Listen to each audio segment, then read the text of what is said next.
വളരെ നല്ല പ്രൊഡക്ഷൻ ആയിരുന്നു. ഇപ്പൊ 10 പേർക്ക് ചേർത്ത് ഒരു കാപ്പിയും നിങ്ങൾക്ക് എല്ലാവർക്കും ചേർത്ത് ഒരു 10 പഴവും ഇവിടെ കൊണ്ടുവച്ചിട്ടുണ്ട്. അത് 10 പേർക്കും ചേർന്നല്ല, ഈ കാപ്പി എനിക്ക് വേണ്ടി മാത്രം ഈ കാപ്പി ഇവൻ ചോദിച്ച് മേടിച്ചതാണ്, നായകൻ എന്നുള്ള പ്രിവിലേജ് വെച്ചിട്ട്. ഞാൻ ആലോചിച്ചിട്ടിരുന്നത് 25 ദിവസം എന്ന് പറഞ്ഞ് ഷൂട്ട് ചെയ്തിട്ട് 75 ദിവസം ഷൂട്ട് ചെയ്തു. ശമ്പളം കൂടുതലൊന്നും തന്നില്ല, 25 ദിവസത്തെ ശമ്പളേ തന്നു.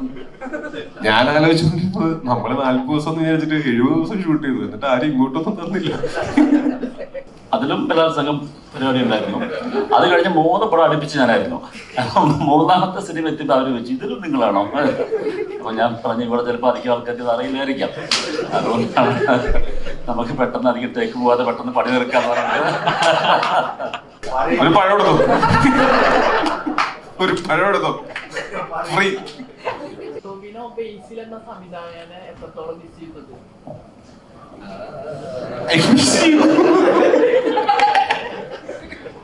ഇന്ന് ഇവിടെ വെച്ച് പറയുന്നു, ആർക്കെങ്കിലും ഷെയ്ഖിന്റെ കിട്ടിയില്ലെങ്കിലും ഒരു കുഴപ്പമില്ല, അല്ലെ? ഷെയ്ഖിന്റെ കൊടുക്കാൻ പോയിട്ട് കിട്ടിയില്ലെങ്കിലും ഒരു കുഴപ്പമില്ല. ഇന്ന് മുതൽ നമ്മൾ അതിനെ അവസാനിപ്പിക്കണം. ആ ടെൻഷനിൽ ജീവിക്കാൻ വയ്യ. ആർക്കെങ്കിലും ഷെയ്ഖിന്റെ കൊടുക്കാനോ കൊടുക്കാതിരിക്കാനോ ഒക്കെ എവിടെ പോയാലും അബദ്ധങ്ങൾ മനുഷ്യന്മാർക്ക് പറ്റുന്നതാണ്. അങ്ങനെ ഒരു അബദ്ധം എനിക്കും പറ്റി, ഇവനും പറ്റി, കുറെ ആൾക്കാർക്കും പറ്റി. പക്ഷെ അങ്ങനത്തെ ഒരു പ്രഷറിലേക്ക് ആൾക്കാരെ തള്ളിവിടാതിരിക്കുക. കഴിയുമെങ്കിൽ ആ യൂണിവേഴ്സ് നിങ്ങൾ എല്ലാവരും കൂടെ ഒന്ന് അവസാനിപ്പിക്കുക. എന്താ പറയാ, വലിയ വലിയ കാര്യങ്ങളാണത്. എന്നെ കണ്ടാൽ വിദ്യാഭ്യാസമൊക്കെ ഉണ്ടെന്ന് തോന്നുമെങ്കിലും അതൊന്നും ഇല്ല. അവിടെ കൈ വെച്ചിട്ട് നാളെ എന്റെ പടത്തെ പടം പോകുമ്പോൾ അവിടെ കട്ട് ചെയ്ത് മാറ്റി വരും. എല്ലാവരും വന്നതിന് സന്തോഷം. പലരും സിനിമ കണ്ടിട്ട് പേഴ്സണലി ഒക്കെ നല്ല അഭിപ്രായം പറയുന്നുണ്ട്. അതിനേക്കാളും സന്തോഷം. ഞാനിങ്ങനെ ഒരു സാധാരണ ഞാൻ പ്രധാന വേഷത്തിൽ അഭിനയിക്കുന്ന സിനിമകളാണ് ഞാൻ പ്രൊഡക്ഷന്റെ ഭാഗമായിട്ടുള്ളത്. ഇത് ആദ്യമായിട്ടാണ് ഞാനങ്ങനെ മെയിൻ ലീഡിൽ അല്ലെങ്കിൽ ഒരു കാസ്റ്റിൽ ഇല്ലാതെ ഞാനൊരു സിനിമ പ്രൊഡ്യൂസ് ചെയ്യുന്നത്. പക്ഷേ ഈ സിനിമയിൽ പ്രവർത്തിച്ചിട്ടുള്ള എല്ലാവരും നമുക്ക് വളരെ വേണ്ടപ്പെട്ടവരും കാലങ്ങളായിട്ട് അറിയാവുന്നവരുമാണ്. ഇപ്പൊ ഇവിടെ ഇരിക്കുന്നവരും അത് കൂടാതെ ഈ സിനിമയില് ആ സൗഹൃദത്തിന്റെ പേരിൽ മാത്രം ഇപ്പൊ ഗുരു സാറൊക്കെ, ഗുരു സോമസുന്ദരം, അദ്ദേഹത്തിന് ഇതിനകത്തുള്ള ആ ഒരു ക്യാരക്ടർ ചെയ്യേണ്ട ആവശ്യമുള്ള ആളല്ല. പക്ഷെ അത് ഞങ്ങളോടൊക്കെയുള്ള സ്നേഹവും ബന്ധവും കാരണം കൊണ്ട് ആണ് പുള്ളി അത് വന്ന് ചെയ്തത്. നിർബന്ധിച്ചിട്ട് പോലും അതിനൊരു എന്തെങ്കിലും ഒരു ടോക്കണായിട്ട് എന്തെങ്കിലും ഒരു ശമ്പളം മേടിക്കണം എന്ന് പറഞ്ഞിട്ട് പുള്ളി അത് സമ്മതിച്ചു പോയില്ല. അപ്പൊ അതുപോലെ കുറെ പേരുടെ സൗഹൃദത്തിന്റെ നന്ദിയും കൂടെ ഇവിടെ രേഖപ്പെടുത്താനുണ്ട്. ഇപ്പോൾ ഗുരുസാറൊക്കെ എന്താണെന്ന് വെച്ചാൽ ഇപ്പോൾ ശിവനാണെങ്കിലും മിന്നൽ മുരളിയിൽ ഉണ്ടായിരുന്നതാണ് ബേസിലും. ഞാനും ഞങ്ങളെല്ലാവരും തമ്മിലുള്ള സൗഹൃദം കൊണ്ടാണ് അദ്ദേഹം വന്നത്. അതുപോലെ ബാബുചേട്ടൻ, ബാബു രാമേന്ദ്രൻ, ഇതൊക്കെ ഒരു നമ്മള് സൗഹൃദത്തിന്റെ പുറത്ത് വിളിച്ച് ഇങ്ങനൊരു നമ്മുടെ സിനിമയ്ക്ക് ഇങ്ങനൊരു തുടക്കവും അവസാനവും വേണമെന്ന് പറഞ്ഞപ്പോൾ വളരെ സന്തോഷത്തോടെ അതൊന്ന് നമുക്ക് ചെയ്തു തന്നതാണ്. അതുപോലെ കുറെ പേരുണ്ട്, നന്ദി പറയാനാണെങ്കിൽ പേരെടുത്ത് പറയാനായിട്ട് ഒരുപാട് പേരുണ്ട്. ഒപ്പം ഈ സിനിമ ഞങ്ങളങ്ങനെ ഒരു ഭയങ്കര ബ്രഹ്മാണ്ഡ സിനിമയായിട്ടൊന്നും അല്ല ഇതിനെ തുടക്കം മുതലേ നമ്മൾ ചിന്തിച്ചിട്ടുള്ളതും. സിനിമ തുടങ്ങി ഇതിന്റെ ആദ്യത്തെ ഒരു കഥ കേട്ടപ്പോൾ തന്നെ നമുക്ക് ഇങ്ങനെ ഒരു ടെൻഷനും ഇല്ലാതെ ഇരുന്ന് കുറച്ചു നേരം ഇരുന്ന് ചിരിക്കാവുന്ന കുറെ തമാശകളും, അതായത് ഇതിന്റെ ലോജിക്കൊക്കെ നോക്കി കഴിഞ്ഞാൽ ലോജിക്ക് നോക്കുന്നത് ഭയങ്കര ഇല്ലോജിക്കലാണ് ഈ സിനിമയ്ക്ക്. അങ്ങനെയാണ് ഞങ്ങൾ ഇതിന് പ്ലാൻ ചെയ്തത് തന്നെ. കാര്യം കഥാപാത്രങ്ങൾ മണ്ടന്മാരാണ്, അത് കാരണം കൊണ്ട് അതിന്റെ ലോജിക്ക് നോക്കുന്നവരാണ് മണ്ടന്മാരാകുക. അപ്പൊ അങ്ങനെ ഒരു സിനിമ തന്നെയാണ് നമ്മൾ ഇതിനകത്ത് പ്ലാൻ ചെയ്തത്. അവരുടെ സിറ്റുവേഷൻസും ആ സിറ്റുവേഷൻസിൽ നിന്നുണ്ടാവുന്ന ചെറിയ ചെറിയ തമാശകളും. അപ്പൊ നമ്മള് തിയേറ്ററിൽ ഇരുന്ന്, ഇപ്പൊ ഞാനും ഒരു ഷോ കണ്ടു, അത് കഴിഞ്ഞ് പല ഷോസിനും ഇവര് തിയേറ്ററിൽ പോയിട്ട് ഓഡിയൻസ് റിയാക്ഷൻ ഒക്കെ നേരിട്ട് കണ്ട് വന്ന് പറയുന്നത് കേൾക്കുമ്പോൾ ഭയങ്കര സന്തോഷമുണ്ട്. നിറഞ്ഞ ചിരിയോടെ നിറഞ്ഞ സദസ്സുകളിൽ മരണമാസ് പ്രദർശിപ്പിക്കപ്പെടുന്നു എന്ന് പറയുന്നത് വലിയ സന്തോഷമുള്ള കാര്യമാണ്. ഇനി ബാക്കി അടുത്ത ആളുകളിലേക്ക് ഞാൻ എൻ്റെ ഈ മൈക്ക് കൈമാറുകയാണ്. അവരുടെയൊക്കെ അനുഭവങ്ങളൊക്കെ പറഞ്ഞു കഴിഞ്ഞിട്ട് അവര് ഇന്റർവ്യൂസിൽ പറഞ്ഞ പോലെ എന്നെ പറ്റി അപവാദങ്ങൾ തന്നെയാണ് പറയുന്നതെന്നുണ്ടെങ്കിൽ മൈക്ക് ഞാനൊന്നും കൂടെ പേടിക്കുന്നതായിരിക്കും.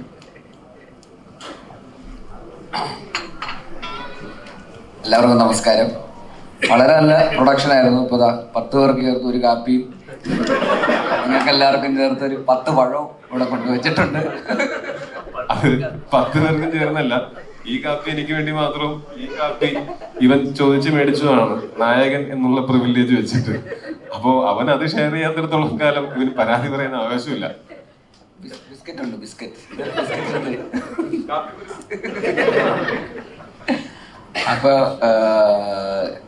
അപ്പൊ താങ്ക് യു എല്ലാവർക്കും, ഒരുപാട് നന്ദി. എല്ലാവരും സിനിമ കണ്ടു, കാണാത്തവരുണ്ടെങ്കിൽ പോയി പറയുക. അതുപോലെ തന്നെ ഒരു ടീം എഫേർട്ടാണ്, ഞങ്ങളെല്ലാവരും ഒരുമിച്ച് വർക്ക് ചെയ്തിട്ടുള്ള ആൾക്കാരാണ്. ശിവനാണെങ്കിലും മിന്നൽ മുരളിയിൽ ഡയറക്ഷൻ ടീമിലുണ്ടായിരുന്നു, ടോവി അതിൽ അഭിനയിച്ചിട്ടുണ്ടായിരുന്നു.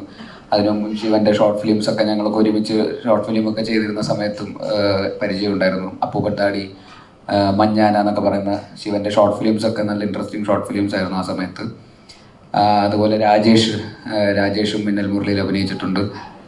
രാജേഷിനെ ആക്ച്വലി മിന്നൽ മുരളിയിൽ കാസ്റ്റ് ചെയ്തത് ശിവനാണ്. ശിവൻ മിന്നൽ മുരളിയിൽ ഒരു അൺഒഫീഷ്യൽ കാസ്റ്റിംഗ് ഡയറക്ടറോടെ ആയിരുന്നു. അപ്പോൾ ശിവൻ്റെ സജഷനിലുള്ള ഒരുപാട് കാസ്റ്റിംഗ് മിന്നൽ മുരളിയിൽ ഉണ്ടായിട്ടുണ്ട്. അപ്പം അന്ന് മുതലേ ശിവന് ആ ഒരു സെൻസിബിലിറ്റി, അതിൻ്റെ ഡിസ്കഷൻ്റെ സമയത്തും പ്രീ പ്രൊഡക്ഷൻ സമയത്തൊക്കെ ശിവന് കൃത്യമായിട്ടുള്ളൊരു ധാരണയൊക്കെ ഉണ്ടായിരുന്നു എല്ലാത്തിനെക്കുറിച്ചും. അപ്പോൾ ശിവൻ ഒരു സിനിമ എന്നുള്ള രീതിയിൽ വന്നപ്പോൾ അതിലും നമ്മളെല്ലാവരും ഒരുമിക്കുക എന്നുള്ളൊരു പോയിന്റ് ഓഫ് വ്യൂലായിരുന്നു ഞങ്ങളെല്ലാവരും കൂടെ അതിൻ്റെ ഭാഗമായിട്ട് ഈ സിനിമ സംഭവിക്കുന്നത്. അപ്പോൾ ഇത് എഴുതിയിരിക്കുന്നത് സിജു ആണ്. സിജുവിൻ്റെ എല്ലാ സ്ട്രെങ്ത്തും ഒക്കെ നന്നായിട്ട് യൂസ് ചെയ്തിട്ടുള്ള ഒരു സിനിമയാണ്. അതിൻ്റെ റൈറ്റിങ്ങിലാണെങ്കിലും ഇപ്പോൾ നമ്മൾ കാണുന്ന റിവ്യൂസിലൊക്കെ വരുന്ന പോലെ പോപ്പ് കൾച്ചറും ട്രോളും മീമുകളും സോഷ്യൽ മീഡിയ ആയിട്ട് ബന്ധപ്പെട്ടിരിക്കുന്ന അങ്ങനെയുള്ള ക്രൗഡിനൊക്കെ വളരെ റിലേറ്റബിൾ ആയിട്ടുള്ള ഒരുപാട് റെഫറൻസുകളും സ്പൂഫും പാരഡിയൊക്കെ ഉള്ള ഒരു എഴുത്താണ് സിജുവിൻ്റെ എല്ലാ സ്ട്രെങ്ത്തും നന്നായിട്ട് യൂസ് ചെയ്തിട്ടുള്ളൊരു സ്ക്രിപ്റ്റാണ്. ബാക്കി പിന്നെ ഇതിലെല്ലാവരും അഭിനയിച്ചിരിക്കുന്ന ആൾക്കാരെല്ലാവരും പിന്നെ ആ രീതിയിൽ തന്നെ ഒരു ഫാമിലി പോലെ തന്നെ ഇതിൻ്റെ കൂടെ കട്ടയ്ക്ക് നിൽക്കുന്നു. സുരേഷ് ഏട്ടൻ ഒക്കെ ആണെങ്കിലും ആദ്യം മുതലേ ഈ സിനിമയുടെ ഇപ്പം ആ പ്രൊഡക്ഷൻ ഫ്ലാറ്റിൽ നിന്ന് ഇറങ്ങുന്നേ ഇല്ല, അവിടെ തന്നെ അങ്ങനെ സിനിമ റിലീസായിട്ടും പോകുന്നില്ല. നമുക്ക് ഇത് സക്സസ് സെലിബ്രേഷൻ കഴിഞ്ഞിട്ടേ പോകുന്നു എന്നുള്ള രീതിയിലാണ് സുരേഷ് ഏട്ടൻ ഇതിൻ്റെ കൂടെ നിൽക്കുന്നത്. അപ്പോൾ സുരേഷ് ഏട്ടനാണെങ്കിലും സാധാരണ അങ്ങനെ കോളേജ് വിസിറ്റ്സിനോ ഒരുപാട് ഇൻ്റർവ്യൂസിനോ ഒന്നും വന്നിരിക്കാറുള്ള ആളല്ല. പക്ഷേ ഈ സിനിമയ്ക്ക് വേണ്ടിയിട്ട് നമ്മുടെ കൂടെ ഈ പറയുന്ന തമാശയൊക്കെ പറയാനും അങ്ങോട്ടും ഇങ്ങോട്ടും കൗണ്ടറൊക്കെ അടിച്ചുകൊണ്ടിരിക്കുന്ന സുരേഷ് ഏട്ടനും ഞങ്ങളുടെ കൂടെ ഒരുമിച്ച് എല്ലായിടത്തും ഉണ്ടായിരുന്നു. ഒരു പ്രസ് മീറ്റിന് തന്നെ വന്നിരുന്നിട്ട്. അപ്പോൾ ആ രീതിയിൽ സുരേഷ് ഏട്ടനൊക്കെ ഞങ്ങളുടെ കൂടെ ഭയങ്കര ആക്റ്റീവായിട്ട് എല്ലാവർക്കും ആ സിനിമയോടൊക്കെ ഉള്ള ഒരു സ്നേഹവും എല്ലാവരും അങ്ങോട്ടും ഇങ്ങോട്ടും ഒക്കെ ഉള്ളൊരു ബന്ധങ്ങളുടെയൊക്കെ ഒരു പുറത്താണ് ഇതെല്ലാവരും അങ്ങനെ ഒരുമിച്ച് നിന്നത്. പിന്നെ സ്വാഭാവികമായിട്ടും പ്രൊഡക്ഷൻ, ഞാൻ തമാശയായിട്ട് പല ഇൻ്റർവ്യൂസിലൊക്കെ പറഞ്ഞിട്ടുണ്ടെങ്കിലും പ്രൊഡക്ഷൻ എന്നുള്ള രീതിയിൽ ഒരുപാട് ബുദ്ധിമുട്ടുകൾ നേരിട്ടുള്ള ഒരു സിനിമ കൂടിയാണ്. പറഞ്ഞതിനേക്കാളും ബജറ്റ് ഇച്ചിരി കൂടിപ്പോയിട്ടുണ്ട്. ഇച്ചിരിയല്ല, കുറച്ച്.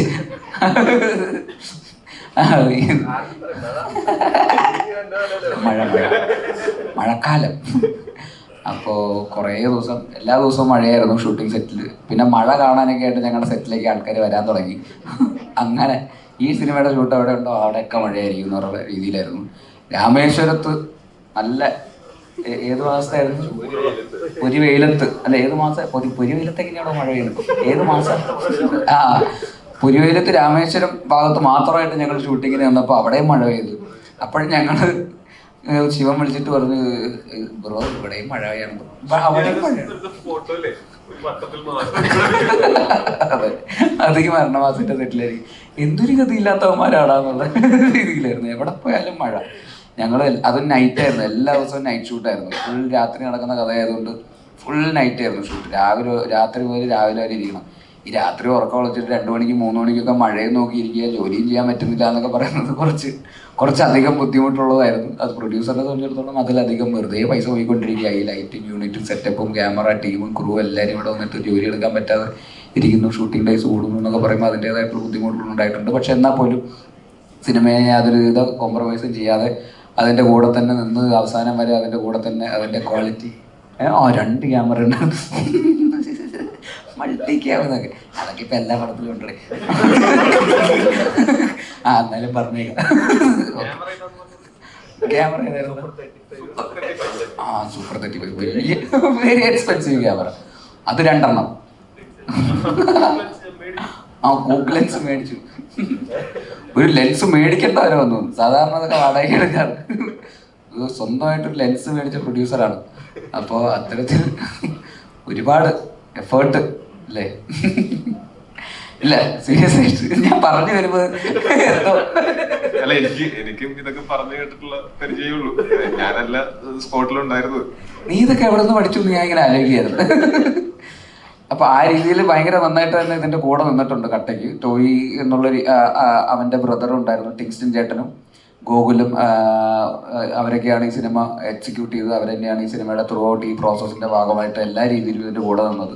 അവസാന നിമിഷമൊക്കെ ആയപ്പോഴേക്കും ഒരുപാട് ടൈറ്റ് ഷെഡ്യൂളിലേക്കാണ് ഇത് തീർക്കേണ്ടി വന്നത്.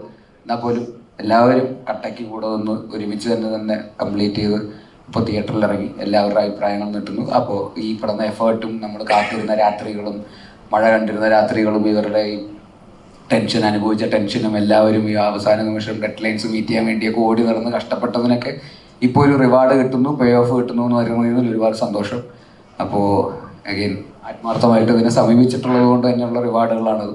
അപ്പം അത് പ്രഷറുടെ ഭാഗത്തു നിന്ന് അത്തരത്തിലുള്ള ഒരു റെസ്പോൺസ് കിട്ടുന്നതിൽ ഒരുപാട് സന്തോഷം. ബാക്കി കൺവിൻസിങ് സ്റ്റാർ കണ്ടിന്യൂ ചെയ്യുന്നതാണ്. നമസ്കാരം. എനിക്കിങ്ങനെ ചോദ്യശരങ്ങൾ വേണം, അപ്പൊ ഞാൻ മയക്കുണ്ടായി. ഞാൻ വെറുതെ ശരങ്ങൾ പോരട്ടെ.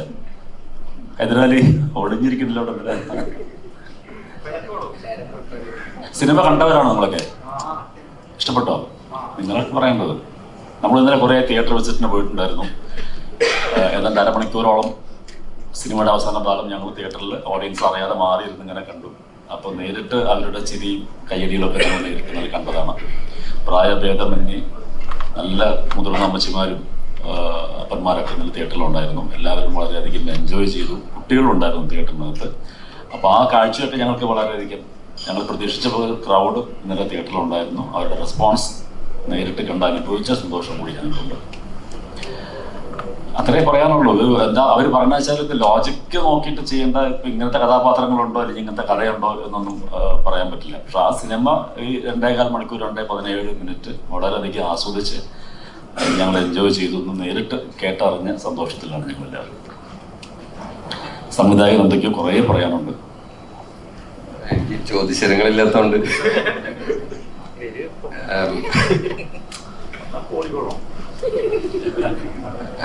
ഞാൻ ആദ്യമായിട്ട് ഞാൻ ബേസിലിന്റെ അസോസിയേറ്റ് ആയിരുന്നു. ലാസ്റ്റ് മിന്നലൂരിലായിരുന്നു ചെയ്തത്.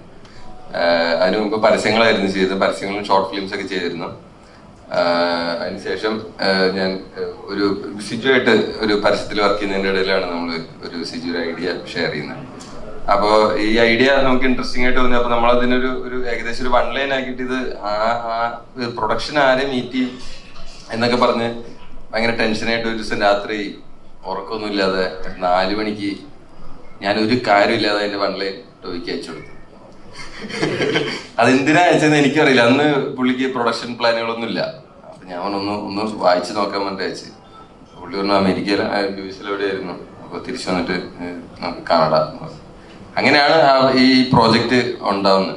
അപ്പൊ അതിനുശേഷം പിന്നെ എല്ലാവരും നമ്മുടെ കൂടെ വന്ന് അത് കഴിഞ്ഞിട്ടാണ് പിന്നെ ബേസിലിനോട് കഥ പറയുന്നത്, അഭിനയിക്കാൻ വേണ്ടി പറയുന്നത്. അതിന് മുമ്പ് സംസാരിച്ചിട്ടുണ്ടായിരുന്നു. അപ്പോൾ അതിനുശേഷം ആണ് പിന്നെ ഈ സിനിമയുടെ ഒരു പ്രീ പ്രൊഡക്ഷനും പിന്നീട് ഗൂഗിൾ, നമ്മുടെ എക്സിക്യൂട്ടീവ് പ്രൊഡ്യൂസർ ഗൂഗിളാണ് പിന്നെ ബാക്കിയുള്ള കാര്യങ്ങളെല്ലാം മാനേജ് ചെയ്തിരുന്നത്.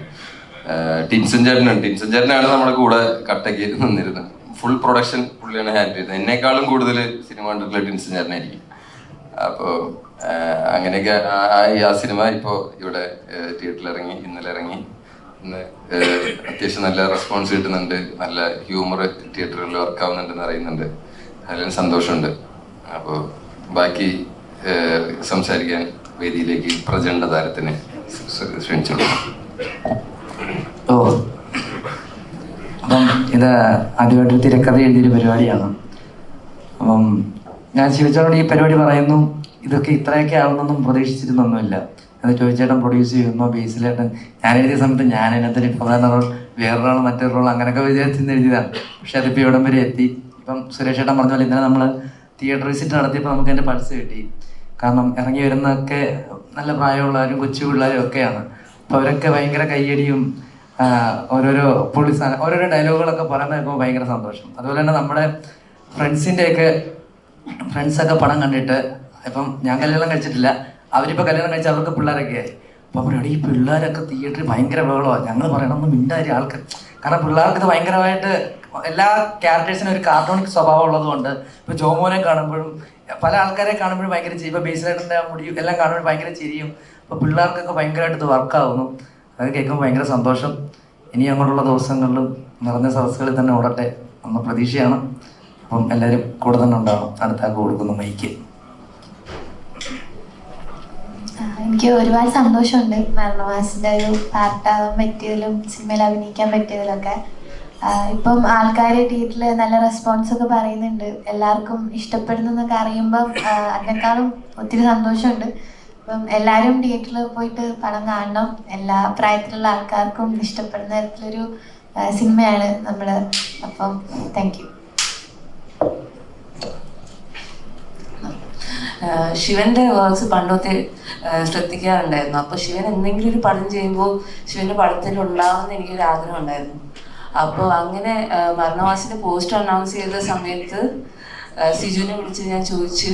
ആ സമയത്തൊന്നും ഉണ്ടായിരുന്നില്ല റോളൊന്നും. പിന്നെ ഈ പടത്തിന് ഭാഗമാവാൻ പറ്റിയതിൽ ഭയങ്കര സന്തോഷം. പിന്നെ ഇഷ്ടമുള്ള കുറേ പേരുടെ കൂടെ ഒരുമിച്ച് ജോലി ചെയ്യാൻ പറ്റിയതിൽ ഭയങ്കര സന്തോഷം. എസ്പെഷ്യലി ജോമോനെ അത്രയ്ക്കും ഇഷ്ടമാണ് എനിക്ക് ആസ് എൻ ആക്ടർ. അപ്പോൾ ജോമോൻ്റെ കൂടെ ഒരു പെർഫോം ചെയ്യാൻ പറ്റി എന്നുള്ളത് ഒത്തിരി സന്തോഷം തരുന്നു. അപ്പോൾ ഒത്തിരി സന്തോഷം തരുന്ന ഒരു സിനിമയാണ്. അപ്പോൾ എല്ലാവരും തിയേറ്ററിൽ പോയി കാണുക, ഇത് സപ്പോർട്ട് ചെയ്യുക, നിങ്ങളുടെ പരിചയമുള്ള എല്ലാവരോടും പറയാം. Thank you. എല്ലാവർക്കും നമസ്കാരം. അപ്പം ഒത്തിരി സന്തോഷമുണ്ട്. പ്രത്യേകിച്ച് ഇത്രയും വലിയൊരു ബഡ്ജറ്റിൻ്റെ സിനിമ ഇറങ്ങുമ്പോൾ അതിൻ്റെ ഭാഗമായിട്ട് എന്നെ ശിവേട്ടൻ വിളിച്ചു, അല്ലെങ്കിൽ ചേച്ചിയോട് സംസാരിച്ചു എന്നുള്ളത് ഒത്തിരി സന്തോഷമുണ്ട്.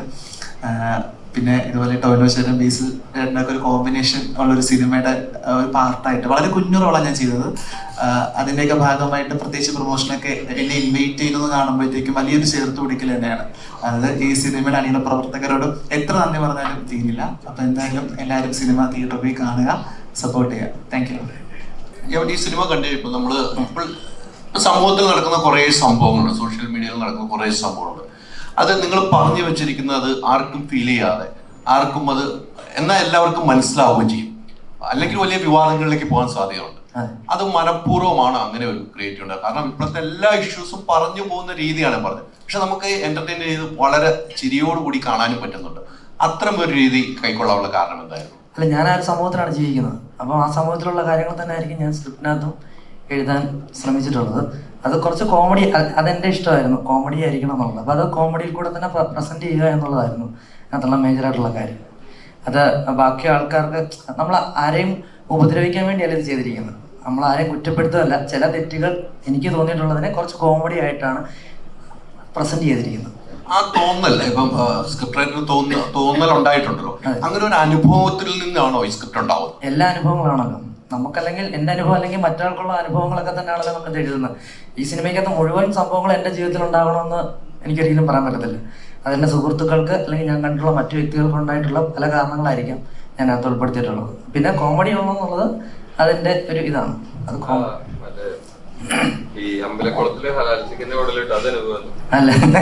അല്ലല്ല, അമ്പലക്കുളത്തിൽ ഹലാൽ ചിക്കൻ ഇട്ടത് അത് ഒരു സംഭവത്തിൽ അങ്ങ് ചെയ്തതാണ്. അല്ലല്ല, അത് അങ്ങനെ ഞാനല്ല വെച്ചിരുന്നത്. അല്ലല്ല,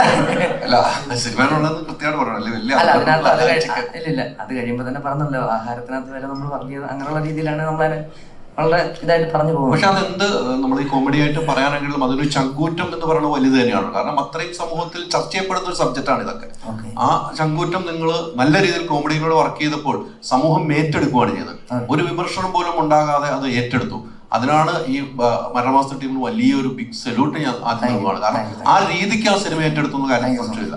അത് ഇപ്പോഴത്തെ കാലഘട്ടത്തിൽ സെൻസറിൽ കത്രിക വയ്ക്കുന്ന കാലഘട്ടമാകുമ്പോൾ നിങ്ങൾ ഈ സിനിമയായി വരുമ്പോൾ എല്ലാവരും ഏറ്റെടുക്കുകയാണ്. അവിടെ ഒരു കത്രയും വരുന്നില്ല എന്നുള്ളതാണ്. അതാണ് നിങ്ങളുടെ ഒരു വിജയം. ഈ സിനിമ വിജയിക്കാനുള്ള കാരണം അത് തന്നെയാണെന്ന് എൻ്റെ പേഴ്സണൽ ഒപ്പീനിയനാണ്. ബാക്കിയുള്ളവർ എനിക്കറിയില്ല. കൃത്യമായിട്ട് തന്നെ പറഞ്ഞ സാറാണ്. ഒരു ചിരിപ്പടം വേണമെന്ന് ഒരു നിർമ്മാതാവ് എന്ന നിലയിൽ ആളുകളൊന്ന് ചിരിപ്പിക്കണം. ഈ സബ്ജക്ട് കേട്ടപ്പം കുറെ ചിരിച്ചിട്ടുണ്ടാവും. ചിരിപ്പടം ഒരു പ്രൊഡക്ഷനിലേക്ക് ഇറങ്ങുമ്പോൾ ആൾക്കാരെ ഒന്ന് വേദനിപ്പിക്കാൻ നല്ല രീതിക്ക് എൻജോയ് ചെയ്ത് ആ തിയേറ്ററിൽ പോയിരുന്നവരെ ചിരി കാണാനുള്ളൊരു ആകാംക്ഷ ഉണ്ടായിരുന്നു ഈ സിനിമ പ്രൊഡ്യൂസ് ചെയ്യുന്ന സമയത്ത്? അങ്ങനെ ഭയങ്കരമായിട്ട് പ്ലാൻ ചെയ്തിട്ട് ആൾക്കാരെ ചിരിപ്പിച്ചേക്കാം എന്ന് വിചാരിച്ചിട്ട് അങ്ങനത്തെ ഒരു സ്ക്രിപ്റ്റ് നോക്കി അങ്ങനെയൊന്നും ഉണ്ടായതല്ല. പറഞ്ഞപോലെ ശിവൻ ഞാൻ മിന്നൽ മുരളി ചെയ്യുന്ന സമയത്ത് ഞങ്ങൾ തമ്മിൽ നല്ല അടുപ്പമുണ്ട്. അപ്പോൾ അങ്ങോട്ടും ഇങ്ങോട്ടും ഈ പറയുന്ന തമാശകൾ മനസ്സിലാവുമ്പോൾ എളുപ്പമാണ്. നമുക്ക് എപ്പോഴും ഉള്ളൊരു കാര്യം എന്താണെന്ന് വെച്ചാൽ നമുക്ക് ഒരാളോട് ഒരു തമാശ പറഞ്ഞിട്ട് അത് എക്സ്പ്ലെയിൻ ചെയ്യേണ്ടി വരിക എന്ന് പറയുന്നതാണ് ഏറ്റവും വലിയ ഗതികേട് എന്ന് പറയുന്നത്. പക്ഷെ ഞങ്ങൾ ഒരുമിച്ചിരുന്ന് സംസാരിക്കുമ്പോൾ അങ്ങോട്ടും ഇങ്ങോട്ടും പറയുന്ന തമാശകൾ രണ്ടാമതൊരു വട്ടം പറയുകയോ എക്സ്പ്ലെയിൻ ചെയ്യേണ്ടിയോ വരാറില്ല. അതെന്നാൽ അങ്ങനെ ബുക്കിൽ എഴുതി വെച്ച് കാലാകാലം പറയാവുന്ന കോമഡികളൊന്നും അല്ലല്ലോ. നമ്മൾ ആ ഒരു ഇൻസ്റ്റന്റിൽ നമുക്ക് തോന്നുന്ന ഫൺ തോന്നുന്ന കാര്യങ്ങൾ അങ്ങോട്ടും ഇങ്ങോട്ടും പറയുകയും അത് മനസ്സിലാക്കുകയും അതേസമയം അതിൽ ഹേർട്ട് ആവാതിരിക്കുകയും മറ്റൊരാളെ ഹേർട്ട് ചെയ്യാൻ വേണ്ടിയിട്ട് തമാശകൾ പറയാതിരിക്കുകയും ഒക്കെ ചെയ്യുന്ന കുറെ നല്ല സുഹൃത്തുക്കൾ എനിക്കുണ്ട്. എനിക്ക് പേഴ്സണലി ഹ്യൂമർ സിനിമകൾ കാണാനായിട്ട് ഭയങ്കര ഇഷ്ടമുള്ള ഒരാളാണ്. എല്ലാതരം സിനിമകളും ഇഷ്ടമാണ്. പക്ഷെ ആരാണ് ഹ്യൂമർ ഇഷ്ടപ്പെടാത്തത്? എല്ലാവർക്കും ഹ്യൂമർ ഇഷ്ടമായിരിക്കും.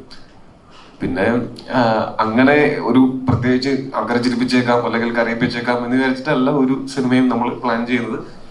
ഈ സിനിമ ചെയ്യുന്ന സമയത്ത് ഇതിന്റെ ഈ ഒരു സിനിമ ഇങ്ങനത്തെ ഒരു ഡാർക്ക് ഹ്യൂമർ എന്നൊക്കെ പറയുന്ന അങ്ങനത്തെ ഒരു ജോൺറയിൽ നമ്മളൊരു സിനിമ ചിന്തിക്കുന്ന സമയത്ത് അതിനോട് മാക്സിമം നീതി പുലർത്തണം എന്നുണ്ടായിരുന്നു.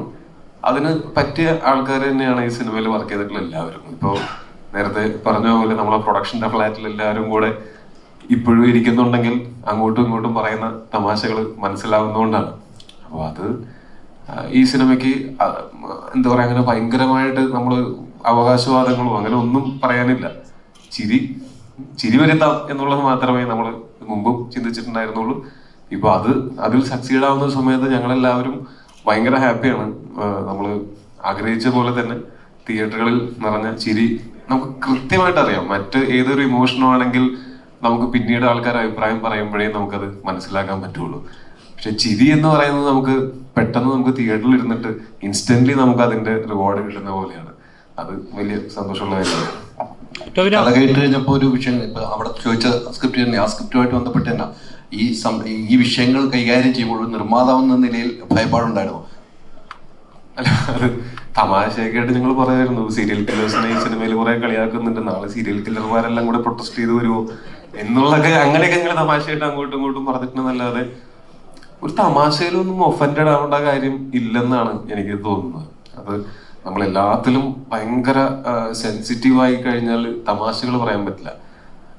എനിക്ക് തോന്നുന്നു അത്രയും സെൻസിറ്റീവ് ആവാതെ ഇതങ്ങനെ ആരെയും വിഷമിപ്പിക്കാനോ ഉപദ്രവിക്കാനോ വേണ്ടി അല്ലാതെ അങ്ങനത്തെ ഒരു ഇന്റൻഷൻ ഇല്ലാതെ പറയുന്ന തമാശകളെ അങ്ങനത്തെ ഒരു രീതിയിൽ ഇന്റർപ്രറ്റ് ചെയ്യുന്നത് അതിനോട് ചെയ്യുന്ന ഭയങ്കരമായിട്ടുള്ള ഒരു ക്രൂരതയാണ്. നമുക്ക് തമാശകൾ പറയാനുള്ള ആ ഒരു സ്വാതന്ത്ര്യം, അത് അങ്ങനത്തെ ആക്ഷേപഹാസ്യത്തിലൂടെ നമുക്ക് പല കാര്യങ്ങളും ആൾക്കാരെ ചിന്തിപ്പിക്കാനും ചിരിപ്പിക്കുന്നതിനോടൊപ്പം തന്നെ ചിന്തിപ്പിക്കാനും ഒക്കെ പറ്റുന്നതാണ്. അത് ഞങ്ങളുടെ ഒരു തരത്തിലുള്ള ഞങ്ങളുടെ ഈ സൊസൈറ്റിക്ക് വേണ്ടി നമുക്ക് ചെയ്യാവുന്നത് ആരെയും ഹേർട്ട് ചെയ്യാതെ ചിരിപ്പിച്ചുകൊണ്ട് ചില കാര്യങ്ങൾ ഓർമ്മിപ്പിക്കാം എന്നുള്ളതാണ്. അതിന് നമുക്ക് ഇങ്ങനെ ഒരു ബാക്ക്ലാഷസ് ഉണ്ടാവുമെന്നും നമ്മളങ്ങനെ ചിന്തിച്ചിട്ടുമില്ല. അങ്ങനെ ഒന്നും ഇതുവരെ ഉണ്ടായിട്ടുമില്ല. അപ്പോൾ ഉണ്ടാവില്ലെന്ന് പ്രതീക്ഷിക്കുന്നു. ടോവിനോ, ഇപ്പം എന്തായാലും ബഡ്ജറ്റ് കുറച്ച് കൂടിപ്പോയെന്ന് പറയുന്നു. ഇല്ല, കുഴപ്പമില്ല. അപ്പം ബഡ്ജറ്റ് കുറച്ച് കൂടിപ്പോയെന്ന് പറയുന്നത്. അപ്പോൾ ബേസിൽ എന്ന് പറഞ്ഞാൽ ഉറ്റ സുഹൃത്താണ്. നിങ്ങളുടെ കോംബോ എന്ന് പറഞ്ഞാൽ പ്രേക്ഷകർ എപ്പോഴും സോഷ്യൽ മീഡിയയിൽ ആഘോഷിക്കുന്നതാണ്. എപ്പോഴെങ്കിലും ചോദിച്ചിരുന്നു റെമ്യൂറേഷൻ കുറച്ച് ചവിട്ടി പിടിച്ചുകൂടെ? ഞാൻ വളരെ കൃത്യമായിട്ട് ഇതിന്റെ പ്രൊഡക്ഷനിൽ ഞാൻ അങ്ങനെ ഭയങ്കരമായിട്ട് ഇടപെട്ടിട്ടില്ലെങ്കിലും ഞാൻ കൃത്യമായിട്ട് പറഞ്ഞിട്ടുണ്ടായിരുന്നത് ആരോടും അങ്ങനെ നിർബന്ധിച്ച് ശമ്പളം കുറപ്പിക്കരുത് എന്നുള്ളതാണ്. അതിലൊന്നാമത്തെ കാര്യം, എല്ലാവർക്കും പണിയെടുത്താൽ അവർ അർഹതപ്പെടുന്ന അവരുടെ പൈസ കിട്ടിയിരിക്കണം എന്നുള്ളത് എനിക്കും അറിയാവുന്നതാണ്. അത് കിട്ടാതിരിക്കുമ്പോൾ ഉണ്ടാകുന്ന വിഷമമൊക്കെ എനിക്ക് നല്ല കൃത്യമായിട്ട് അറിയാവുന്നതാണ്. ഞാൻ കൂടുതലും ഈ പറയുന്ന പോലെ ശമ്പളം മേടിക്കുന്ന അല്ലെങ്കിൽ ആ ക്രിയേറ്റീവായിട്ടുള്ള സൈഡിലാണ് ഞാൻ കൂടുതൽ വർക്ക് ചെയ്തിട്ടുള്ളത്. അതുകൊണ്ട് അവര് എങ്ങനെയൊക്കെ ചിന്തിക്കും, അവർക്ക് എന്തൊക്കെ ഫീൽ ആവും എന്നുള്ളതൊക്കെ എനിക്ക് ഈസിലി ചിന്തിക്കാൻ പറ്റും. അപ്പൊ അങ്ങനെ സൗഹൃദം മുതലെടുത്തുകൊണ്ട് ആരെക്കൊണ്ടും ശമ്പളം കുറപ്പിക്കരുത് എന്ന് നമുക്ക് ആഗ്രഹം ഉണ്ടായിരുന്നു. എല്ലാവർക്കും സാറ്റിസ്ഫൈങ് ആയിട്ടുള്ള സാലറി ഇതിനകത്ത് കിട്ടിയിട്ടുണ്ടെന്നാണ് ഞാൻ വിശ്വസിക്കുന്നത്. പിന്നെ സൗഹൃദം നമ്മൾ മുതലെടുത്തിട്ടില്ലെങ്കിൽ പോലും നേരത്തെ ഞാൻ പറഞ്ഞ പോലെ ഗുരു സാറിനെ പോലെ ഉള്ള ആൾക്കാർ, ഇപ്പോൾ ബേസിലാണെങ്കിലും സുരേഷ് ഏട്ടനാണെങ്കിലും ഇതിനകത്ത് വർക്ക് ചെയ്തിട്ടുള്ള എല്ലാവരും ഈ സിനിമ പരമാവധി ഈ പറഞ്ഞ പോലെ നമുക്ക് ഇതിനകത്ത് ഒരു ഡാർക്ക് ഹ്യൂമർ ഇവിടെ വന്നിട്ടില്ലാത്ത ജോണർ ചെയ്യുമ്പോൾ അതിനകത്ത് ചെറിയൊരു റിസ്ക് എലമെന്റ് ഉണ്ടെന്ന് അറിയാവുന്ന കാരണം കൊണ്ട് ആരും അമിതമായിട്ടുള്ള ശമ്പളം ഞങ്ങളോട് ചോദിക്കുകയോ അങ്ങനെ ശമ്പളത്തിന്റെ പേരിലൂടെ അങ്ങനെ ഒരു സംസാരമേ ഉണ്ടായിട്ടില്ല. പിന്നെ മറ്റൊരു കാര്യം, ഞാൻ ഒരിക്കലും ഇവരുടെ ശമ്പളം കുറപ്പിക്കരുത് എന്ന് പറയാനും കാരണം നാളെ ഇവരും പ്രൊഡ്യൂസ് ചെയ്യും, എന്നെ അഭിനയിക്കാൻ വിളിക്കും. അപ്പൊ ഇപ്പൊ ഞാൻ കുറപ്പിച്ച അപ്പൊ ഞാൻ കുറയ്ക്കേണ്ടി വരും എന്നുള്ള കാരണം കൊണ്ട് തന്നെയാണ്.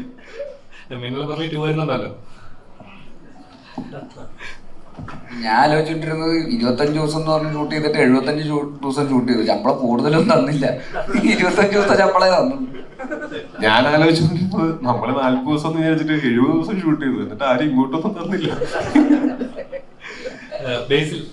അതായത് ഈ മഴയൊക്കെ വരുന്ന സമയത്ത് അത് ഞാൻ പറയുന്നത് ഡെയിലി വേജസ് ആൾക്കാരുടെ കാര്യത്തിൽ നമുക്കൊന്നും ചെയ്യാൻ പറ്റില്ല. പക്ഷെ മറ്റ് ആർട്ടിസ്റ്റുകൾക്കൊക്കെ ആക്ച്വലി സ്പീക്കിംഗ് ആർട്ടിസ്റ്റുകൾക്കും ടെക്നീഷ്യൻസിനും ഒക്കെ പറഞ്ഞതിനേക്കാൾ ശമ്പളം കൂടുതൽ ചോദിക്കാനായിട്ട് സ്വാഭാവികമായിട്ട് അവകാശമുണ്ട്. കാര്യം വെച്ചാൽ അവർ അത്രയും ദിവസം ഈ സിനിമയ്ക്ക് വേണ്ടിയിട്ട് ഇൻവെസ്റ്റ് ചെയ്യുന്നതാണ്. ആദ്യം നമ്മൾ പ്ലാൻ ചെയ്തതിനേക്കാൾ കൂടുതൽ ദിവസങ്ങൾ വർക്ക് ചെയ്യുന്ന സമയത്ത് അവർക്ക് വേണമെങ്കിൽ ശമ്പളം കൂട്ടി ചോദിക്കാനുള്ള സാഹചര്യം ഉണ്ടായിരുന്നു.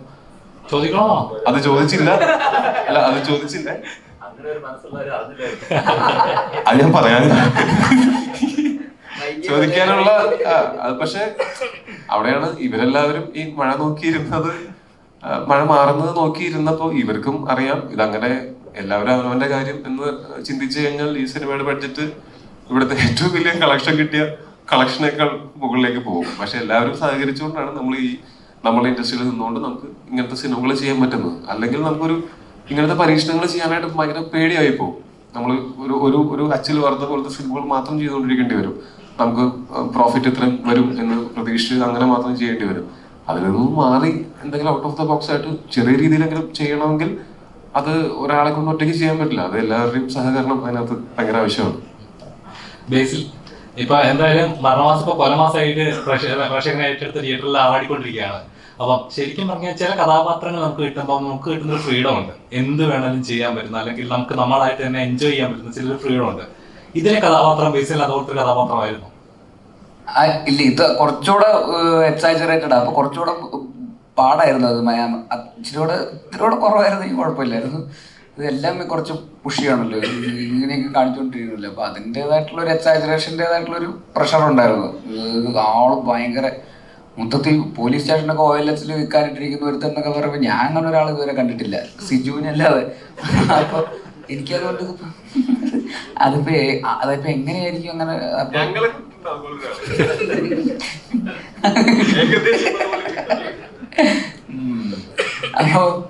അപ്പൊ അതുകൊണ്ടാണ്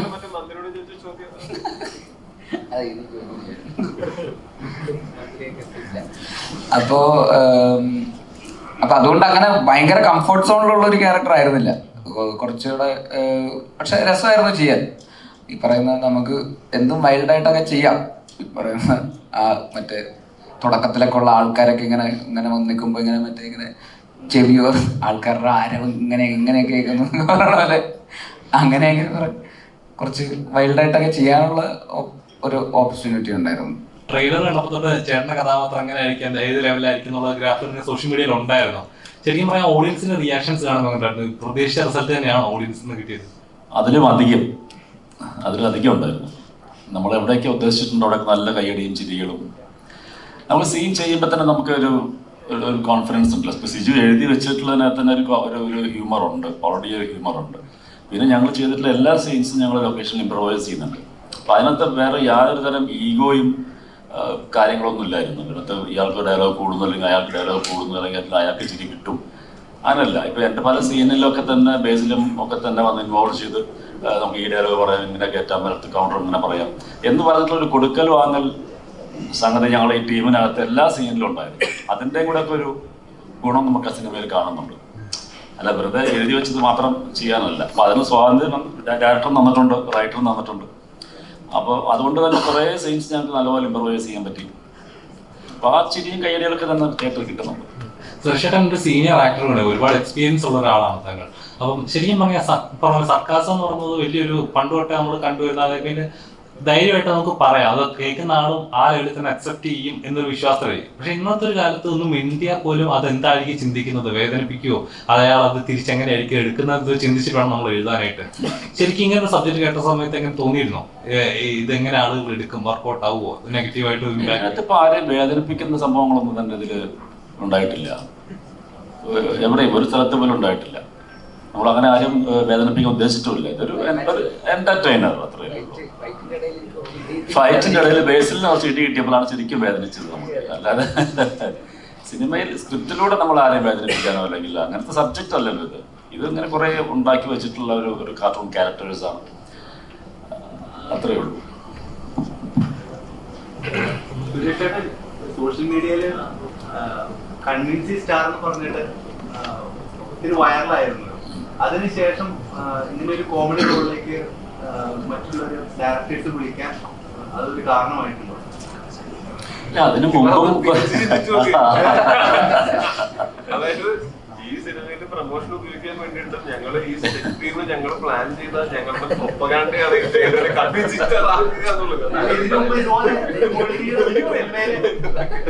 സിനിമയിൽ കോമഡി ക്യാരക്ടറുടെ സുരേഷ് അങ്ങനെ വന്നിട്ടില്ല.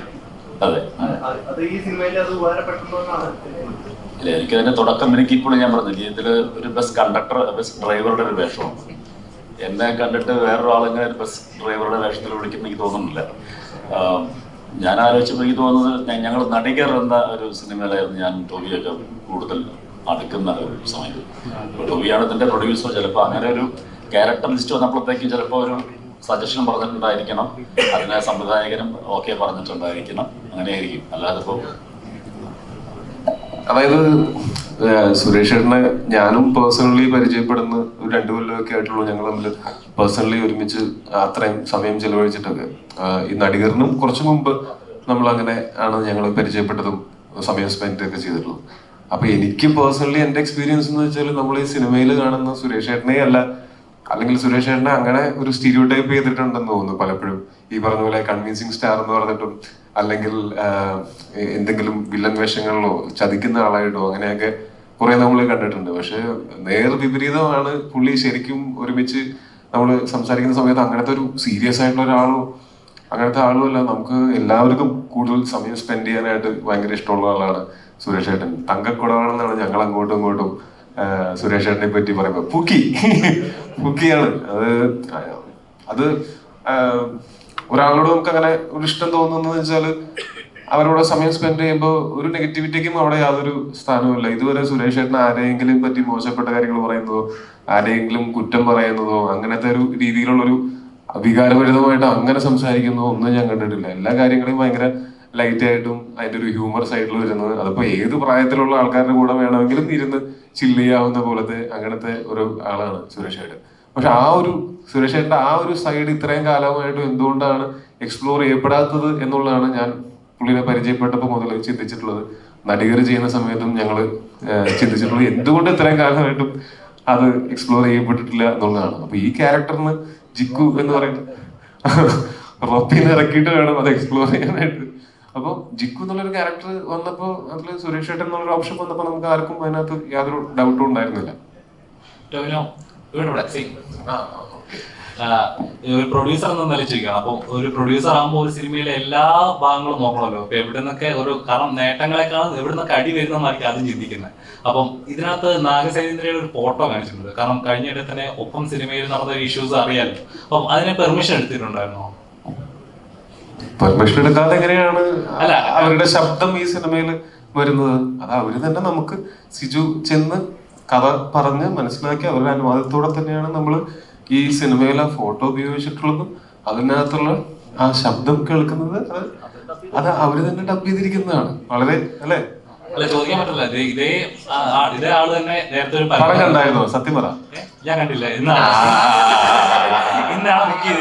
ട്രെയിലർ മാത്രം കണ്ടിട്ടുണ്ട്. അല്ലല്ല, ചോദിക്കാൻ കാരണം ഇതേ ആള് തന്നെ മറ്റൊരു സിനിമയിലെ ശബ്ദം ഉപയോഗിച്ച് പരാതി കൊടുത്തിട്ടുണ്ടായിരുന്നു. അതുകൊണ്ടാണ് ചോദിച്ചത്. നമ്മള് ഒരു പ്രൊഡ്യൂസറായിട്ട് ചിന്തിക്കുമ്പോ എന്നുള്ളത് മാത്രമല്ല, എങ്ങനെ ചിന്തിച്ചാലും ഒരാളുടെ അനുവാദമില്ലാതെ അവരുടെ ശബ്ദമോ രൂപമോ ഉപയോഗിക്കുന്നത് ഒരു ശരിയായ കാര്യമല്ലല്ലോ. അപ്പൊ നമുക്ക് ഇതിനകത്ത് എന്തൊക്കെ ഇത് മാത്രമല്ല ഒരുപാട് കാര്യങ്ങൾക്ക് നമുക്ക് അങ്ങനത്തെ പെർമിഷൻസും റൈറ്റ്സും ഒക്കെ അക്വയർ ചെയ്യേണ്ടി വന്നിരുന്നു. അതൊക്കെ ചെയ്തിട്ട് തന്നെയാണ് നമ്മളത് ചെയ്തിരിക്കുന്നത്. അല്ലാതെ ചെയ്യുന്നത് ഒരു എത്തിക്കലി റോങ് ആയത് കാരണം കൊണ്ട്. പിന്നെന്ന് വെച്ചാൽ ഞങ്ങൾക്ക് ഇപ്പൊ സിജു ആദ്യം പറഞ്ഞ സമയത്ത് ഇത് എങ്ങനെയായിരിക്കും എന്നൊന്നും നമുക്കറിയില്ലായിരുന്നു. പക്ഷെ നമ്മളിങ്ങനെ ഒരു ആവശ്യമായിട്ട് ചെന്നപ്പോൾ കൃത്യമായിട്ട് കാര്യങ്ങൾ നേരെ പോകും. അത്രേ ഉള്ളൂ. Very simple. നമുക്ക് അങ്ങനെ എന്താ പറയുക, ഈ സിനിമയ്ക്ക് അങ്ങനെ ഒരു സൗണ്ട് കൊണ്ട് മാത്രം ആ പ്രസൻസ്, ആ ഫോട്ടോ കാണിക്കുമ്പോൾ മുതൽ പിന്നെ ആ ക്യാരക്ടർ അതിലുണ്ടായിട്ടുള്ള ഹ്യൂമർ എന്ന് പറയുന്നത് ത്രൂ ഔട്ട് സിനിമയിലും ഉണ്ട്. അത് നമുക്ക് വേറെ ആരുടെയെങ്കിലും ശബ്ദം വെച്ച് അത് അച്ചീവ് ചെയ്യാൻ പറ്റുമായിരുന്നോ എന്ന് ചോദിച്ചാൽ എനിക്കറിയില്ല. ഇത് തന്നെയാണ് അതിന്റെ റൈറ്റ് പരിപാടി. സീരിയസ് കഥാപാത്രമായിട്ട് പെട്ടെന്ന് ട്രാക്ക് മാറ്റി ഇതിൽ ഒരു ഫ്രീക്വൻസിൽ രണ്ട് ദിശയായിട്ട് പോകുന്നത് കോമഡിയിലേക്ക് വന്നു, സീരിയസ് കോമഡിയിലേക്ക്. ആ ഒരു ട്രാക്ക് പിടിക്കുമ്പോൾ ബേസിൽ എങ്ങനെയാണ് സന്തോഷമാകുന്നത്? നല്ല സീരിയസ് ട്രാക്ക് കുറിച്ച് കയ്യടി കിട്ടിക്കൊണ്ടിരിക്കും, വളരെ വീണ്ടും കോമഡി ട്രാക്കിലേക്ക് വരും. അതിന്റെ ഒരു തയ്യാറെടുപ്പും കാര്യങ്ങളൊക്കെ ഉണ്ട്. അതെങ്ങനെയാണ് ബേസിൽ? അല്ല, അങ്ങനെ ചെയ്യുമ്പോഴാണല്ലോ അതിനൊരു എക്സൈറ്റ്മെന്റ് വരുമോ, നമുക്കൊരു സന്തോഷം ഉണ്ടാകുന്നത്. അങ്ങനെയാണല്ലോ ഇനിയും അത് എക്സ്പ്ലോർ ചെയ്യണമെന്നാണ് ഞാൻ പേഴ്സണലി ആഗ്രഹിക്കുന്നത്. ഇനിയും പൊന്മാൻ പോലത്തെ സിനിമകളും ചെയ്യണം, അതേസമയം മരണമാസ് പോലത്തെ സിനിമകളും ചെയ്യണം. അപ്പോഴാണ് അതിനൊരു അതൊന്നും അല്ലാത്ത സിനിമകളും ചെയ്യണം. അപ്പോൾ അതെല്ലാം കൂടെ ഒരു മിക്സ് ഓഫ് എല്ലാം വരുമ്പോഴാണല്ലോ നമുക്കും ചെയ്യുന്ന അല്ലെങ്കിൽ ഇതൊരു മോണോട്ടോണസ് ഇതായിട്ട് മാത്രം നിൽക്കുമല്ലോ, ഒരേപോലെ തന്നെ എന്നുള്ള രീതിയിൽ നമുക്കും അത് ബോറടിക്കാൻ തുടങ്ങുമല്ലോ, കാണുന്നവർക്കും അത് ബുദ്ധിമുട്ടാകും. അപ്പോൾ അതുകൊണ്ട് പറ്റുന്ന പോലെയൊക്കെ നമുക്ക് പറ്റാവുന്ന പോലെയൊക്കെ ശ്രമിക്കുക. അത്തരത്തിലുള്ള വെറൈറ്റീസ് വരുന്നവർക്കും കൊണ്ടുവരാനുള്ളൊരു മോട്ടിവേഷനും കൂടെ ആണല്ലോ. ഇപ്പോൾ പൊന്മാൻ കാണുമ്പോഴാണ് അവർക്ക് ഓക്കെ ഇയാൾക്ക് ഇങ്ങനത്തെ റോളുകൾ ചെയ്യാൻ സ്കോപ്പുണ്ട്, അപ്പോൾ അങ്ങനത്തെ റോളുകൾ അവരും ആലോചിക്കുക. ഇല്ലെങ്കിൽ ചിലപ്പോൾ ഈ പറയുന്ന ഗുരുവായൂരമ്പല നടയിലോ നുണക്കുഴിയോ മരണമാസം എന്നൊക്കെ പറയുന്ന പോലത്തെ റോളുകൾ മാത്രമായിരിക്കും ചിലപ്പോൾ വരിക. അപ്പോൾ നമ്മളും അത് എക്സ്പ്ലോർ ചെയ്യാൻ ഓപ്പൺ ആകുമ്പോഴാണ് അവരും ഓപ്പൺ ആവുകയുള്ളൂ, ഓഡിയൻസും അതിനനുസരിച്ചിട്ട് എക്സൈറ്റഡ് ആവുകയുള്ളൂ. അതെല്ലാം ഒരു ആർട്ടിസ്റ്റിനെ സംബന്ധിച്ചിടത്തോളം എനിക്ക് തോന്നുന്നു വളരാനുള്ള പോസിബിലിറ്റീസ് ആണ്. എല്ലാവർക്കും അങ്ങനെ തന്നെയാണ്. ഒരു ഡയറക്ടറാണെങ്കിലും നമ്മൾ ടെക്നീഷ്യൻ എന്നുള്ള രീതിയിൽ പല രീതിയിലുള്ള എക്സ്പെരിമെൻറ്റുകൾ ചെയ്യുമ്പോഴാണല്ലോ, പല രീതിയിലുള്ള ഓപ്ഷൻസ് ട്രൈ ചെയ്യുമ്പോഴാണല്ലോ നമ്മൾ വളരുക.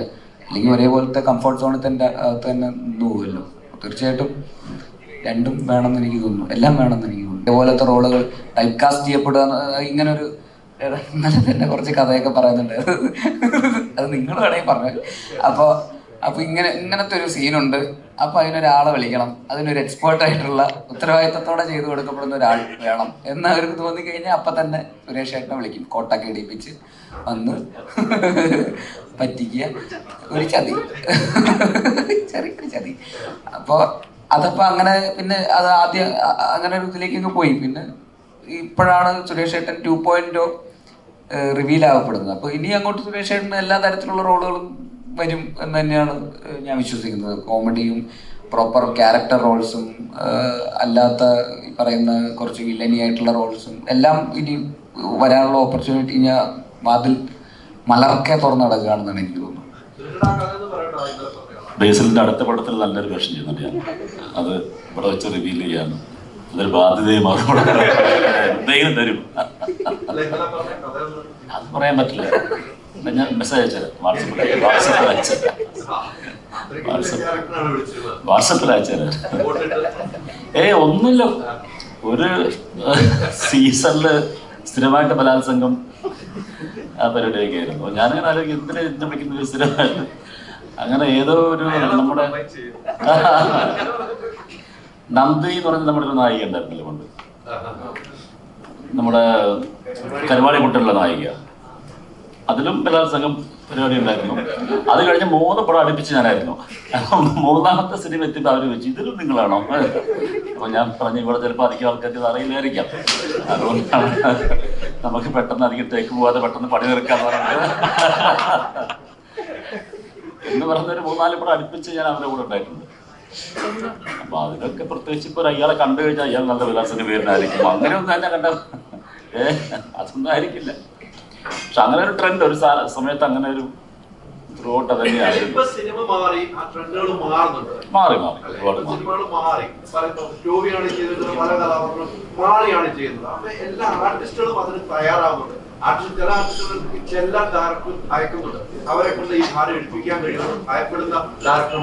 അതെ. ആർട്ടിസ്റ്റ് തയ്യാറാവുന്നത് മാത്രമല്ല, അത് ഓഡിയൻസ് അക്സെപ്റ്റ് ചെയ്യുന്നുണ്ട് എന്നുള്ളതാണ് എൻ്റെ ഏറ്റവും വലിയ പോയിന്റ്. എന്നാൽ പണ്ടും എല്ലാ ആർട്ടിസ്റ്റിനും ആഗ്രഹം ഉണ്ടായിരിക്കും, പക്ഷെ അത് ഓഡിയൻസ് ഇയാൾ അക്സെപ്റ്റ് ചെയ്യുമോ എന്നുള്ളൊരു പേടി കാരണം പ്രൊഡ്യൂസർ അല്ലെങ്കിൽ ഡയറക്ടർ സമ്മതിക്കുന്നില്ലായിരിക്കും. അതായിരിക്കാം അങ്ങനെ സ്ഥിരം വില്ലൻ അല്ലെങ്കിൽ സ്ഥിരം ഫൈറ്റ് എന്നൊക്കെ പറഞ്ഞിട്ട് അങ്ങനത്തെ എല്ലാം മാറിപ്പോകുന്ന അതുകൊണ്ടായിരിക്കും. ആരും അങ്ങനെ ശ്രമിച്ചിട്ടില്ല. ഒരുപക്ഷെ ഡയറക്ടർക്ക് ഒരു വില്ലൻ ക്യാരക്ടറെ കണ്ടുപിടിക്കാൻ ഒത്തിരി എഫേർട്ട് എടുക്കാൻ പറ്റാത്തതാണോ, അതോ ഇയാൾ തന്നെ മതി അതാകുമ്പോൾ എനിക്ക് അധികം എഫേർട്ട് എടുക്കണല്ലോ എന്ന് എഴുതിയിട്ടാണോ ഒരാളെ തന്നെ എപ്പോഴും കണ്ടിന്യൂസ് ആയിട്ട് വിളിക്കുന്നത്? ഇല്ല, അതാണത്. ഓഡിയൻസിന്റെ അക്സെപ്റ്റൻസി ഉണ്ട്, ഇവർക്കുണ്ട് എന്നുള്ളത് കൊണ്ടായിരിക്കാം. ഞങ്ങള് ജോണി ആന്റണിയുടെ ഒരു പടം തുറുപ്പ് പുലാനാണത്, അതിൽ അഭിനയിക്കുന്ന സമയത്ത് പട്ടണത്തിൽ ഭൂതം രാജൻ പി ദേവും ഞാനൊക്കെ ഉണ്ടായിരുന്നത്. അപ്പോൾ ഞങ്ങൾ നല്ല രീതിയിൽ കാണിച്ചുകൊണ്ടിരിക്കുകയാണ്. ഏതോ ഒരു സീനിലാണ് ഞങ്ങൾ ഒരു വില്ലൻ ഷെയ്ഡിലേക്ക് ക്യാരക്ടേഴ്സ് മാറുന്നത്. അപ്പോൾ ജോണിയോട് ചോദിച്ചു, ജോണി അപ്പോൾ ഈ സീനിലായിരിക്കും ഓഡിയൻസ് അറിയുന്നത്, ഞങ്ങളായിരിക്കും ഇതിൻ്റെ പുറകിൽ നിന്നല്ലേ? അപ്പോൾ ജോണി പറഞ്ഞു, ഞാൻ ശ്രമിച്ചുകൊണ്ടിരിക്കുകയാണ്, നിങ്ങളെ കാണിക്കുമ്പോൾ തന്നെ അറിയും, ഞാൻ ഇതുവരെ എങ്ങനെയും എത്തിക്കാൻ പറ്റുന്നത് ശ്രമിച്ചു നോക്കുക എന്ന് പറയുന്ന പോലെ ഓരോരുത്തർക്കും ഓരോ ഇമേജ് ഉണ്ട്. ഇപ്പൊ അതൊക്കെ മാറി വരുന്നു. ഇപ്പൊ ഓഡിയൻസ് എല്ലാ ടൈപ്പ് ക്യാരക്ടേഴ്സ് അക്സെപ്റ്റ് ചെയ്യുന്നുണ്ട്. മരണമാസം ഒരു വലിയ വിജയമായി ആവുകയാണെങ്കിൽ നമുക്ക് ആസിലേക്ക് റോളക്സ് കൊടുത്ത പോലെ ബേസിൽ എന്തെങ്കിലും കൊടുക്കാൻ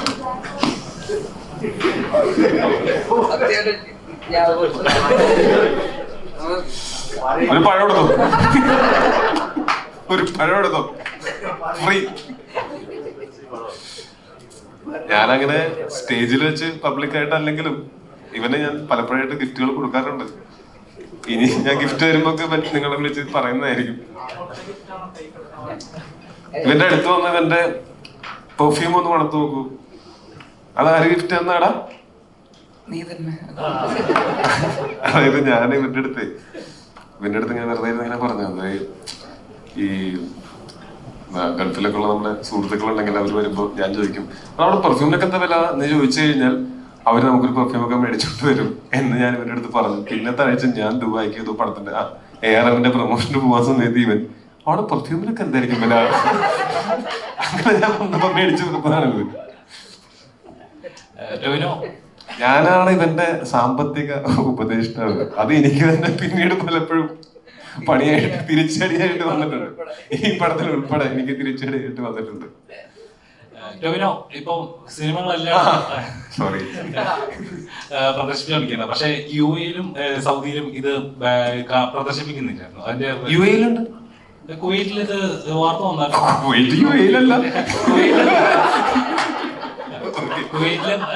കുവൈറ്റില് കുറച്ച് ഷോട്ടുകൾ കട്ട് ചെയ്ത് കളഞ്ഞിട്ടുണ്ട്. സൗദിയിലും ആ സിനിമ പ്രദർശിപ്പിക്കാൻ പറ്റില്ല എന്ന് പറഞ്ഞു. അത് ഓരോ രാജ്യങ്ങളുടെ, നമുക്ക് നമ്മുടെ രാജ്യത്തിന്റെ ഒക്കെ ആണെങ്കിൽ നമുക്ക് അതിന് വേണമെങ്കിൽ ചോദ്യം ചെയ്യാം, നമുക്ക് അതിന് വേണ്ടി ഫൈറ്റ് ചെയ്യാം.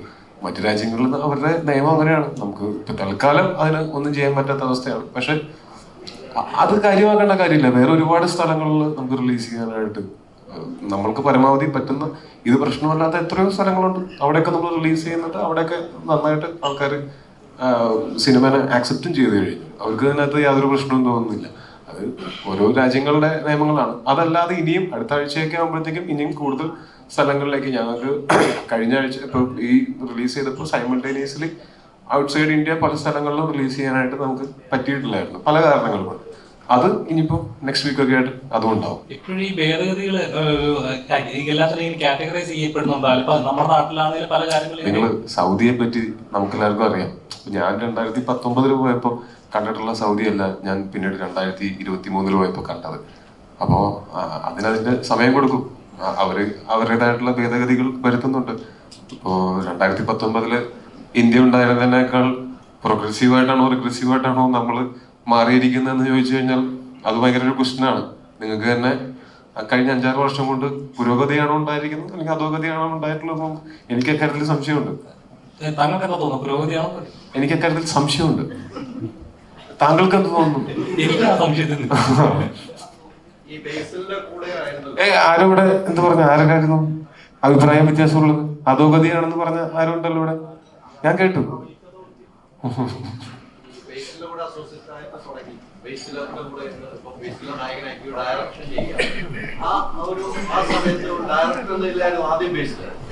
നിങ്ങൾ ഡയറക്ടേഴ്സ് ബേസിലുമായിട്ടുള്ള ബേസിലെ സീൻ എടുക്കുന്ന ആക്ഷൻ പറയുന്ന ഒരു സമയങ്ങളൊക്കെ ബേസിലുള്ള ഒരു ഇടപെടൽ എങ്ങനെയാണ് ആ ഒരു സമയങ്ങൾ? ആക്ഷൻ പറഞ്ഞ പുള്ളി അഭിനയിക്കും, അതായിരുന്നു പ്രധാന ഇടപെടൽ. അല്ല, കമ്മ്യൂണിക്കേറ്റ് ചെയ്യാൻ എളുപ്പമായിരുന്നു. പ്രത്യേകിച്ച് നമുക്ക് അറിയുന്ന ആൾക്കാരായതുകൊണ്ട് ഒരു ഹ്യൂമറിന്റെ പെർസ്പെക്റ്റീവ് അല്ലെങ്കിൽ ഇത് കുറച്ച് ട്രിക്കി ആയിട്ടുള്ള ഒരു ഫൺ പരിപാടിയാണ്. അപ്പോൾ ഇതേ കോമഡി തന്നെ വേറൊരാളുടെ അടുത്ത് പറഞ്ഞാൽ ചിരിക്കണമെന്നില്ല. അപ്പൊ ഇത് ടാക്കിൾ ചെയ്യാൻ പറ്റുന്ന രീതിയിലുള്ള ആക്ടേഴ്സിനെ സെറ്റ് ചെയ്യുക എന്നുള്ളത് തന്നെ കുറച്ച് ടാസ്ക് ആയിരുന്നു. അപ്പൊ ഒരു സിനിമയുടെ ഒരു കറക്റ്റ് ആക്ടേഴ്സിനെ കാസ്റ്റ് ചെയ്ത് കഴിഞ്ഞാൽ അതിന്റെ ഒരു 60% പണി കഴിഞ്ഞു എന്നാണ് എനിക്ക് തോന്നാറ്. അപ്പൊ ഈ സിനിമയെ സംബന്ധിച്ച് ഞാൻ ആദ്യം കാസ്റ്റ് സെറ്റ് ചെയ്യുക എന്നുള്ളതായിരുന്നു എന്റെ മെയിൻ ടാസ്ക്. അപ്പൊ ആ കാസ്റ്റിലുള്ള പ്രധാനപ്പെട്ട ആൾക്കാരെല്ലാവരും അവരുടെ പണി നന്നായിട്ട് എടുത്തിട്ടുണ്ട് എന്നുള്ളതുകൊണ്ട് എന്റെ പണി കുറച്ച് കുറവായിരുന്നു.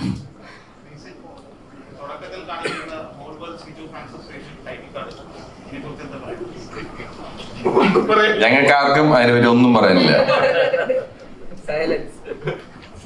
അത് ഞാൻ കണ്ടില്ല, ആക്ച്വലി ഞാൻ 5 മിനിറ്റ് ലേറ്റ് ആയിട്ടാണ് എത്തിയത്, അതുകൊണ്ട് കാണാൻ. അല്ല, അതിന് തൊട്ട് മുമ്പ് ടോയ്ച്ചേട്ടൻ്റെ കാർഡ് വെക്കുന്നുണ്ട്. അത് കഴിഞ്ഞിട്ട് all world Siju Sunny fans association ഒന്നുകൂടെ ശ്രദ്ധിച്ച് അതിൻ്റെ താഴെ സെക്രട്ടറിയുടെ പേരുണ്ട്, പ്രസിഡന്റിന്റെ പേരുണ്ട്, ട്രഷറിയുടെ പേരുണ്ട്. ഇനി ആരെങ്കിലും കാണുമ്പോൾ ഒന്നുകൂടെ ശ്രദ്ധിച്ചാൽ അത് കാണാൻ പറ്റാതെ ആരൊക്കെയാണ്. അപ്പോൾ കറക്റ്റായിട്ട് കിട്ടിക്കോളൂ.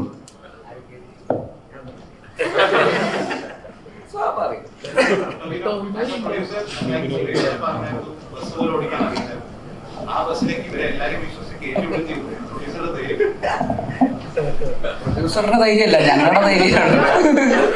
പ്രൊഡ്യൂസർ എന്താ ഇവിടെ ഇല്ലല്ലോ. സുരേഷ് ചേട്ടന് ബസ് ഓടിക്കാൻ അറിയില്ല എന്ന് എനിക്കറിയില്ലായിരുന്നു. അതുകൊണ്ടാണ് ധൈര്യത്തോടെ കയറ്റി വിട്ടത്. പിന്നെ ഒരു വണ്ടിയിൽ എല്ലാവരും കൂടെ പോകുന്ന സമയത്ത് ലോകം രക്ഷപ്പെട്ടെങ്കിൽ രക്ഷപ്പെട്ടോട്ടെ എന്ന് ഞാൻ വിചാരിച്ചു. ടൊവിനോ ബേസിൽ എന്ന സംവിധായകനെ എത്രത്തോളം മിസ് ചെയ്തത്?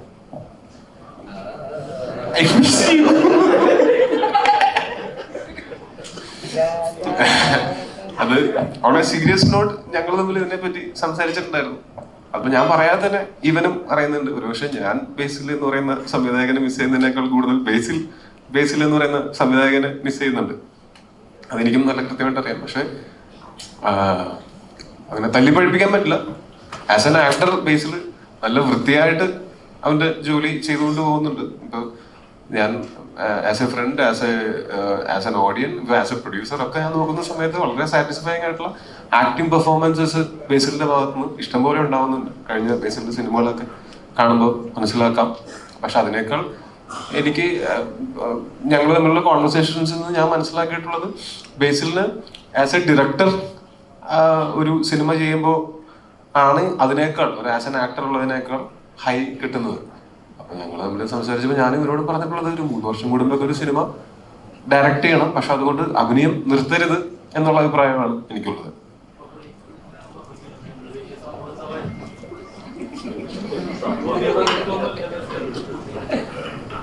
അല്ല, അത് എഴുത്ത് നടക്കുന്നു. കുറച്ച് 1-2 പെട്ടെന്ന് അതിന് തീരുമാനമാകുമെന്ന് പ്രതീക്ഷിക്കുന്നു. പെട്ടെന്ന്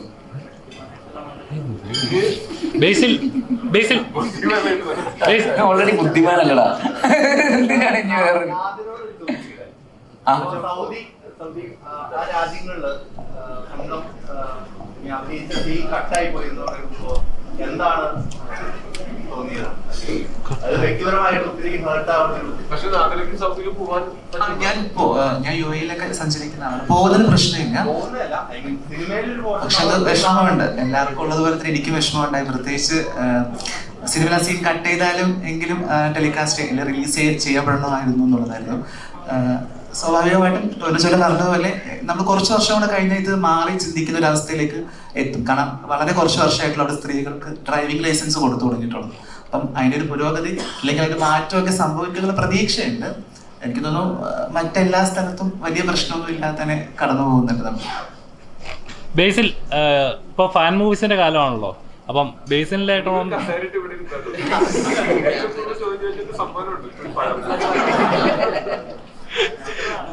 ഫാൻ മൂവീസിന്റെ കാലമാണല്ലോ. സിനിമ കാണാതെ 10-15 സിനിമ കണ്ടിരുന്നെങ്കിൽ രാവിലെ അവരെ ഇവിടെ ഇരുന്ന് സംസാരിക്കും. അപ്പം ഫാൻ മൂവീസിന്റെ കാലമാണല്ലോ ഇപ്പൊ ബസൂക്ക ഇറങ്ങി, അങ്ങനെ ഇപ്പൊ AKയുടെ പടം ഇറങ്ങി. അപ്പം ഒരു ഫാൻ മൂവി ചെയ്യുകയാണെങ്കിൽ ബേസിൽ ഉടനെ എന്തായിരിക്കും ചെയ്യുക? ഫാൻ മൂവീസിന്റെ കാലമാണല്ലോ. ഇപ്പൊ റീസെന്റ് ഇന്നലെ ബസൂക്ക ഇറങ്ങി, അപ്പം ഗുഡ് ബാഡ് ആക്ലി ഇറങ്ങി. അപ്പം അങ്ങനെ ചിത്രങ്ങൾ ഇറങ്ങിക്കൊണ്ടിരിക്കുകയാണ്. എന്താ പ്രശ്നം? അപ്പം ബേസിൽ ഒരു ഫാൻ മൂവി ചെയ്യുകയാണെങ്കിൽ ഉടനെ ചെയ്യാൻ ഇപ്പോൾ ലാലേട്ടനോട് ഒരു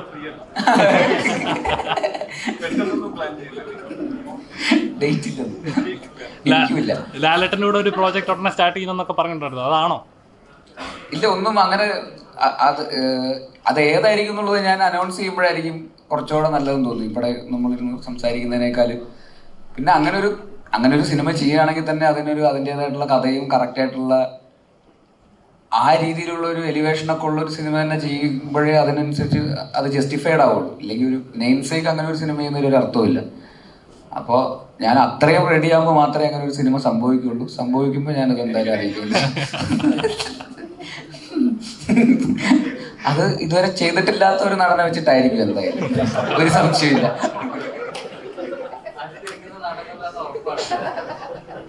ഉറപ്പായി.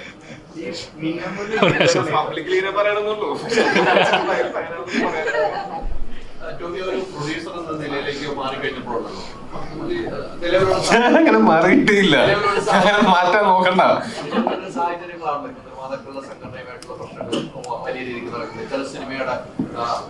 ഞങ്ങളുടെ സംഘടനയുമായിട്ട് ആർക്കാണ് പ്രശ്നം? ഞങ്ങൾ നിർമ്മാതാക്കളുടെ സംഘടനയുമായിട്ട് ആർക്കാണ് പ്രശ്നം? ചില വിവരണങ്ങൾ പുറത്തുവിടുന്നു. ഇപ്പം ഈ സിനിമ ഇന്നലെ ഇറങ്ങിയിരിക്കുകയാണ്. ഇനി ഒരു മാസം കഴിയുമ്പോൾ അവര് ഇതിന്റെ എമൗണ്ട് പുറത്തുവിടുന്നു. ആരെങ്കിലും കള്ളക്കണക്ക് നടത്തണമെന്ന് എനിക്ക് അങ്ങനെ വേണം അറിയാൻ വേണ്ടി. അങ്ങനത്തെ സംഭവങ്ങളൊക്കെ നടക്കുന്നത്. ഒരു ആക്ടറാണ്, ഇപ്പോൾ നിർമ്മാതാവായിട്ടുണ്ട്. അത്തരം ഒരു രീതി ഒരു സിനിമ നിർമ്മിക്കാൻ വരുന്ന, ഇപ്പം ടോവി ഇവിടെ ഉള്ള ആൾ വരുന്നു. ഇപ്പൊ ടോവിയുടെ സിനിമ പുറത്ത് നിന്ന് ഒരാൾ നിർമ്മിക്കാൻ വരുമ്പോൾ ഈ സിനിമ മലയാള സിനിമയിലുള്ള പരാജയത്തിന്റെ കണക്കുകൾ അവതരിപ്പിക്കുമ്പോൾ ഒരു നിർമ്മാതാവ് സ്വയം മാറിപ്പോകുന്ന സാഹചര്യം പല സിനിമയ്ക്കൂടെ സംഭവിച്ചിട്ടുണ്ട്. അത്തരം ഒരു രീതിയൊക്കെ ഇപ്പം നിർമ്മാതാവെന്ന നിലയിൽ തന്നെയാണ് ഞാൻ ചോദിക്കുന്നത്. അത്തരം രീതിയൊക്കെ തുടർന്നു കഴിഞ്ഞാൽ ഈ സിനിമ മലയാള സിനിമയ്ക്ക് നഷ്ടങ്ങൾ ഉണ്ടാകുന്നു. പേഴ്സണലി എൻ്റെ അഭിപ്രായം കേട്ടോ, നഷ്ടങ്ങൾ ഉണ്ടാവുള്ളൂ, അതിന് പുരോഗതി ഒരിക്കലും ഉണ്ടാകില്ല. ആ രീതി എങ്ങനെയാണ് ടോവി കാണുന്നത്? നമുക്കത് ആരെയും പറഞ്ഞു മനസ്സിലാക്കാനോ അങ്ങനെ അത് പറഞ്ഞു നന്നാക്കാനോ ഒന്നും നമുക്ക് പറ്റില്ല. പക്ഷെ നമ്മളിതിന്റെ ഫാക്ടുകൾ നമ്മൾ ചിന്തിക്കുകയാണെങ്കിൽ, ഫാക്ട് ചെക്ക് ചെയ്യുകയാണെങ്കിൽ, കഴിഞ്ഞ കൊല്ലത്തെ 2024 മലയാള സിനിമയുടെ ഒരു സക്സസ് പെർസെൻറ്റേജ് എന്ന് പറയുന്നത് ഭയങ്കര കൂടുതലാണ് കമ്പയർഡ് ടു മറ്റു പല ഇൻഡസ്ട്രികൾ, അല്ലെങ്കിൽ കമ്പയർഡ് ടു ഇതിന്റെ മുൻ വർഷങ്ങളിലെ മലയാള സിനിമയുടെ ഒരു സക്സസ് പെർസെൻറ്റേജ് വെച്ച് നോക്കുമ്പോൾ. കാര്യം ഒരു 12% എന്നൊക്കെ പറയുന്നത് ഒരു വലിയ സക്സസ് പെർസെൻറ്റേജ് ആണെന്നാണ് ഇതിന്റെ കണക്കുകൾ പരിശോധിച്ചാൽ നമുക്ക് മനസ്സിലാവുന്നത്. അപ്പൊ അത് പ്രതിസന്ധിയാണെങ്കിൽ പിന്നെ ബാക്കി എല്ലാം പ്രതിസന്ധിയാണ്. മലയാള സിനിമയ്ക്ക് പ്രതിസന്ധികൾ, പലതരത്തിലുള്ള പ്രതിസന്ധികൾ ഉണ്ടായിക്കൊണ്ടിരിക്കും. അതിനെയൊക്കെ അതിജീവിച്ചിട്ട് ഇത്രയും വർഷം നിലനിന്ന നമ്മളുടെ സിനിമാ വ്യവസായം ഇനിയും നിലനിൽക്കും. പ്രതിസന്ധികൾ ഉണ്ടാകുമ്പോൾ പരസ്പരം ചെളി വാരി എറിയുന്നതിനേക്കാൾ ഞാൻ മനസ്സിലാക്കുന്ന കൂട്ടായിട്ടുള്ള സഹകരണങ്ങളിലൂടെയാണ് നമുക്ക് നമ്മളുടെ എന്നും മലയാള സിനിമ നിലനിന്നിട്ടുള്ളത്. അങ്ങനെ ഒരു സഹകരണ അടിസ്ഥാനത്തിലാണ് അങ്ങോട്ടും ഇങ്ങോട്ടും. അത് തന്നെ തുടർന്ന് പോവുകയും നമ്മളെല്ലാം ഈ ഇൻഡസ്ട്രി അങ്ങനെ അന്യം നിന്ന് പോവുകയൊന്നുമില്ല. അങ്ങനെ പൂട്ടിയിടാനും പറ്റില്ല. ഇപ്പം ഞാൻ ഉൾപ്പെടെ, ഇവിടെ ഇരിക്കുന്ന എല്ലാവരും ഉൾപ്പെടെ ആരെയും സിനിമയ്ക്ക് ആവശ്യമില്ല. നമുക്കൊക്കെയാണ് സിനിമ ആവശ്യം. അപ്പോൾ നമ്മളൊക്കെ തുടർന്നും ഈ എത്രത്തോളം സഹകരിച്ച് എത്രത്തോളം ആത്മാർത്ഥമായിട്ട് വർക്ക് ചെയ്യാൻ പറ്റുമോ അതുപോലെ തന്നെയാണ് ഇനിയും തുടർന്നും വർക്ക് ചെയ്യാൻ പോകുന്നത്. ഇതിനകത്ത് ആരൊക്കെ എന്തൊക്കെ പറഞ്ഞാലും അൾട്ടിമേറ്റ് ആയിട്ട് നമുക്കൊക്കെ സിനിമയോടുള്ള സ്നേഹവും സിനിമ കണ്ടിട്ട് ആസ്വദിക്കുന്ന ആൾക്കാർക്ക് ഉണ്ടാവുന്ന ആ ഒരു സാറ്റിസ്ഫാക്ഷനും സന്തോഷവും അത് മാത്രമാണ്. അതുള്ളിടത്തോളം കാലം എന്ത് പ്രതിസന്ധിയെയും തരണം ചെയ്യാവുന്നതേ ഉള്ളൂ. ടോബി അടുത്തതായിട്ട് പ്രശാന്തിന്റെ പടത്തിൽ ജോയിൻ ചെയ്യാൻ പോയിട്ട് റൂമേഴ്സ് വരുന്നുണ്ട്. ഞാൻ അടുത്ത് ടൂർ പോകാൻ പോകുന്നു. അങ്ങനെ അടുത്ത് ജോയിൻ ചെയ്യാനായിട്ട് ഞാൻ എന്തായാലും ഒരു ജൂൺ വരെ ഞാനിപ്പോ ഈ വർഷം ഞാൻ സിനിമകളൊന്നും അഭിനയിച്ചിട്ടില്ല. എനിക്ക് ആകെ ഞാൻ ഒരു കുറച്ച് ദിവസം നരിവേട്ട കഴിഞ്ഞിട്ട് ഞാൻ വേറെ സിനിമകളിലൊന്നും അഭിനയിച്ചിട്ടില്ല. ഞാനും കുറച്ച് യാത്രകളൊക്കെ ചെയ്യാനുള്ള താല്പര്യമുണ്ട്. അതുകൊണ്ട് അങ്ങനെ യാത്രകളൊക്കെ ചെയ്തുകൊണ്ടിരിക്കുകയാണ്. അപ്പൊ അടുത്ത ആഴ്ച ഞാനൊന്ന് ഡിസ്കഷൻസ് പലതും നടക്കുന്നുണ്ട്. ഇപ്പൊ ആ സമയം ഞാൻ അതിനു വേണ്ടിയിട്ടാണ് യാത്രയ്ക്കും ഇനി മുന്നോട്ടുള്ള സിനിമകളുടെ ഡിസ്കഷന് വേണ്ടിയിട്ടാണ് ഞാൻ ആ സമയം മാറ്റി വെച്ചിട്ടുള്ളത്. അതിൻ്റെ ഒപ്പം ഇപ്പൊ അടുത്ത ആഴ്ച ഞാനൊന്ന് തായ്വാനിൽ പോവാണ്. അവിടെ തായ്പേയിൽ ഗോൾഡൻ ഹോഴ്സ് ഫിലിം ഫെസ്റ്റിവലിൽ ഫാന്റസി ഓഫ് ദ ഇയർ എന്ന് പറഞ്ഞിട്ട് നമ്മളുടെ AR അവിടെ സ്ക്രീൻ ചെയ്യുന്നുണ്ട്. അപ്പോൾ ഞാൻ വേറെ ഏതെങ്കിലും സിനിമയുടെ ഷൂട്ടിലായിരുന്നെങ്കിൽ എനിക്ക് തായ്പേയി കാണാൻ പറ്റൂലായിരുന്നു. അപ്പൊ ഞാൻ ഫ്രീ ആണെങ്കിൽ വാ എന്റെ റൂമിൽ കിടക്കാം. അപ്പൊ അങ്ങനെ അതിന് പോകുന്നുണ്ട്. അപ്പൊ അങ്ങനെ പിന്നെ ഫാമിലി ആയിട്ടൊക്കെ കൂടുതൽ സമയം സ്പെൻഡ് ചെയ്യാനായിട്ട്. മറ്റേത് ചേട്ടൻ ബാക്കിയുള്ള കാര്യങ്ങളൊക്കെ നോക്കിക്കൊള്ളുമായിരുന്നു. ഇപ്പൊ ചേട്ടൻ തിരക്കിലായതുകൊണ്ട് ഞാനാണ് വീട്ടില് പ്രധാനപ്പെട്ട കാര്യങ്ങളൊക്കെ നോക്കുന്നത്. ഞാനാണ് താരതമ്യേന തിരക്ക് കുറഞ്ഞ ആള് വീട്ടില്, ഗൃഹനാഥൻ. പക്ഷെ ഈ പറഞ്ഞ പോലെ ഇനി വരുന്ന സിനിമകള് ഒക്കെ എന്ന് വെച്ചാൽ അതിന്റെ സമയാസമയങ്ങളിൽ ഞാൻ അപ്ഡേറ്റുകൾ സോഷ്യൽ മീഡിയയിലൂടെയോ അല്ലെങ്കിൽ ഇതുപോലെ എപ്പോഴെങ്കിലും നമുക്കിരുന്ന് പങ്കുവെക്കാം. ഇപ്പൊ എക്സ്ക്ലൂസീവ് ചോദിക്കില്ല, അപ്പൊ പിന്നെ അത് എക്സ്ക്ലൂസീവ് ആവില്ലല്ലോ. പള്ളിച്ചട്ടമ്പിയുണ്ട് അടുത്ത തുടങ്ങാൻ പോകുന്നത്. പള്ളിച്ചട്ടമ്പിയാണ് അല്ല, ഈ വർഷം ഇപ്പൊ ജൂൺ തൊട്ട് പള്ളിച്ചട്ടമ്പിയിൽ ഷൂട്ട് തുടങ്ങണം.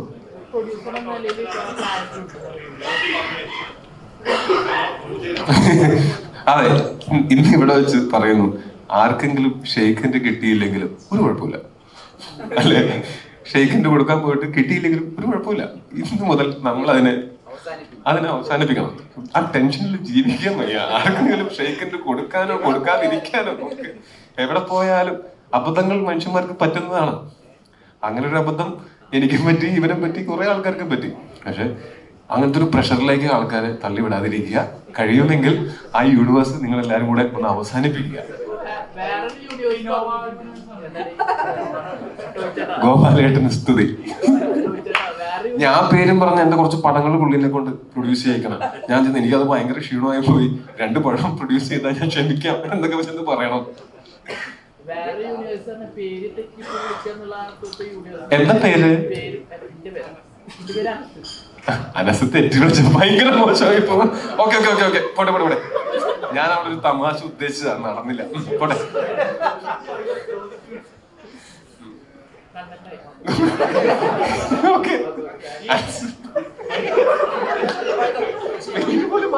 സുരേഷേട്ടാ ഒരു വേറെ കാര്യം കൂടി ചോദിക്കാൻ വേണ്ട. ഇപ്പം ഈ സിനിമകളിലൊക്കെ സെൻസർ ബോർഡിന്റെ ഒരു ഇടപെടൽ, താങ്കൾ സീനിയറായ ഒരാളുകളൊക്കെ വർഷങ്ങളായിട്ട് സിനിമ അഭിനയിച്ചുകൊണ്ടിരിക്കുകയാണ്. സെൻസർ ബോർഡിന്റെ ഒരു ഇടപെടൽ കൃത്യമായി ചില സിനിമകൾക്ക് നടന്നു വരുന്നു. ഒരു ആവിഷ്കാര സ്വാതന്ത്ര്യമാണ്, ഒരു കലാകാരന്റെ ഒരു ആവിഷ്കാര സ്വാതന്ത്ര്യം, ഡയറക്ടറിന്റെ സ്ക്രിപ്റ്ററിന്റെ ഒക്കെ ആവിഷ്കാര സ്വാതന്ത്ര്യത്തിലേക്ക് ഒരു കടന്നുകയറ്റം വരുന്നു. ഇത്തരമൊരു പ്രവണത മലയാള സിനിമയെ ഇപ്പം ടോവി പറഞ്ഞ പോലെ മലയാള സിനിമ ഏറ്റവും വിജയത്തിലൂടെ പോകുന്ന കാലഘട്ടത്തിലാണ് പോകുന്നത്. അത്തരം ഒരു പ്രവണത വരുമ്പോൾ എങ്ങനെയാണ് ഈ സിനിമയൊക്കെ മുന്നോട്ട് പോകാന്ന് ചിന്തിക്കേണ്ടതായിട്ട് വരില്ലേ? എന്താ പറയാ, വലിയ വലിയ കാര്യങ്ങളാണത്. എന്നെ കണ്ടാൽ വിവര വിദ്യാഭ്യാസമൊക്കെ ഉണ്ടെന്ന് തോന്നുമെങ്കിലും അതൊന്നും അവിടെ കൈ വെച്ചിട്ട് നാളെ എന്റെ പടത്തെ പടം പോകുമ്പോൾ അവിടെ കട്ട് ചെയ്ത് മാറ്റുമൊരു അത് വളരെ ഉത്തരവാദിത്തപ്പെട്ട ജോലിയുള്ള ഒരു സംഭവമല്ലേ. അതിന് കുറ്റം പറയാൻ പറ്റില്ല. സിനിമകൾ പല പ്രായക്കാർക്കും കാണാനുള്ളതാണല്ലേ. സോ പ്രായത്തിനുള്ള സെൻസറിങ് കാര്യങ്ങളൊക്കെ എന്തായാലും വേണ്ടത് തന്നെയാണ്. അങ്ങനെ വെറുതെ അങ്ങോട്ട് ഒരു നമ്മളെ വെട്ടിമാറ്റുക എന്ന് പറയുന്ന സംഭവം ഒന്നും ഒരു പടത്തിനും ചെയ്തിട്ടില്ല എന്നാണ് എനിക്ക് തോന്നുന്നത്. അത് ആവശ്യമുണ്ടെന്ന് വെച്ചാൽ ആവശ്യമുള്ളത് തന്നെയാണ്. സെൻസർ കഴിഞ്ഞിട്ട് വീണ്ടും വെട്ടേണ്ട രീതിയിലേക്ക് വരുന്നു. അതാണല്ലോ ഇവിടുത്തെ ഏറ്റവും വലിയ പ്രശ്നം. സെൻസർ ശരിയായിട്ടുണ്ടാവില്ല. അത് നേരത്തെ വെട്ടി ഒരിക്കൽ വെട്ടി ശരിയായിട്ടുണ്ടാവില്ല. അപ്പൊ ഒന്നര വെട്ടിയിട്ടുണ്ടാവും. ഈസി ആയിട്ട് കാണുവാണ്. സീരിയസ് കാണാൻ പറ്റുമോ? സെൻട്രൽ ഗവൺമെന്റിന്റെ ഇതാണ്, സെൻട്രൽ ഗവൺമെന്റിന്റെ ഇതാണത്. EDA ഭയക്കുന്നു. ഞാനോ അത്ര നമുക്ക് അതിന് പേടിയും കാര്യമൊന്നുമില്ല. അത് നടക്കട്ടെ, അത് സെൻസർ ചെയ്യട്ടെ. എത്ര നാള് ചെയ്യുമല്ലേ നോക്കാം നമുക്ക്. നടന്നുകൊണ്ടിരുന്നപ്പോ പ്രൊഡക്ഷൻ സൈഡിൽ ഒത്തിരി പ്രഷർ ഉണ്ടായിരുന്നു എന്ന് പറയുന്നത് ഒരു ഇന്റർവ്യൂ പറഞ്ഞിട്ട്. അപ്പോ ഇപ്പോ ഈ മിന്നൽ 2 സംഭവിക്കുമ്പോ ലീഡ് റോൾ ചെയ്യുന്ന ഹീറോ ആണ്. ഇനി അങ്ങനെ രീതിയിലുള്ള പ്രഷറിലൂടെ ഒരു സിനിമ ചെയ്യാൻ അങ്ങനെ ഒരു പ്രൊഡക്ഷൻ സൈഡിൽ നിന്ന് പറയുകയാണെങ്കിൽ എന്തായിരിക്കും പറയാൻ? ഇല്ല, അങ്ങനെ പ്രഷർ ഉണ്ടാവുക എന്ന് പറഞ്ഞാൽ സ്വാഭാവികമായിട്ടുണ്ടാകുന്ന പ്രഷറാണ്. ഇപ്പൊ ഈ സിനിമയിലാണെങ്കിലും മരണമാസത്തിന് ശിവപ്രസാദിന് പ്രഷർ ഉണ്ടായിരുന്നു എന്ന് ചോദിച്ചാൽ ശിവപ്രസാദ് പ്രഷർ ഉണ്ടായിരുന്നേ പറയുള്ളൂ. തീർച്ചയായിട്ടും സിനിമയുടെ സ്കെയിലും അതും ഇതൊക്കെ ആയിട്ടുള്ള ഡിമാൻഡ് ചെയ്യുന്നതിൻ്റെതായിട്ടുള്ള പ്രഷർ എന്തായാലും നമ്മൾ ഇവിടുത്തെ ഒരു റീജിയണൽ ഇൻഡസ്ട്രി ആകുമ്പോൾ ഉണ്ടാകുന്ന എല്ലാ പ്രശ്നങ്ങളും എന്തായാലും ഏത് സിനിമ ചെയ്താലും ഉണ്ടാകും. അതിപ്പോൾ മിന്നൽ മുരളി 2 ചെയ്താലും ഒക്കെ അതിനനുസരിച്ചിട്ട് അതിൻ്റെതായിട്ടുള്ള പ്രഷർ എന്തായാലും ഉണ്ടാകും. കാരണം ആ സിനിമ ആസ്പയർ ചെയ്യുന്ന അതിലും വലിയൊരു സിനിമയായിട്ടായിരിക്കും.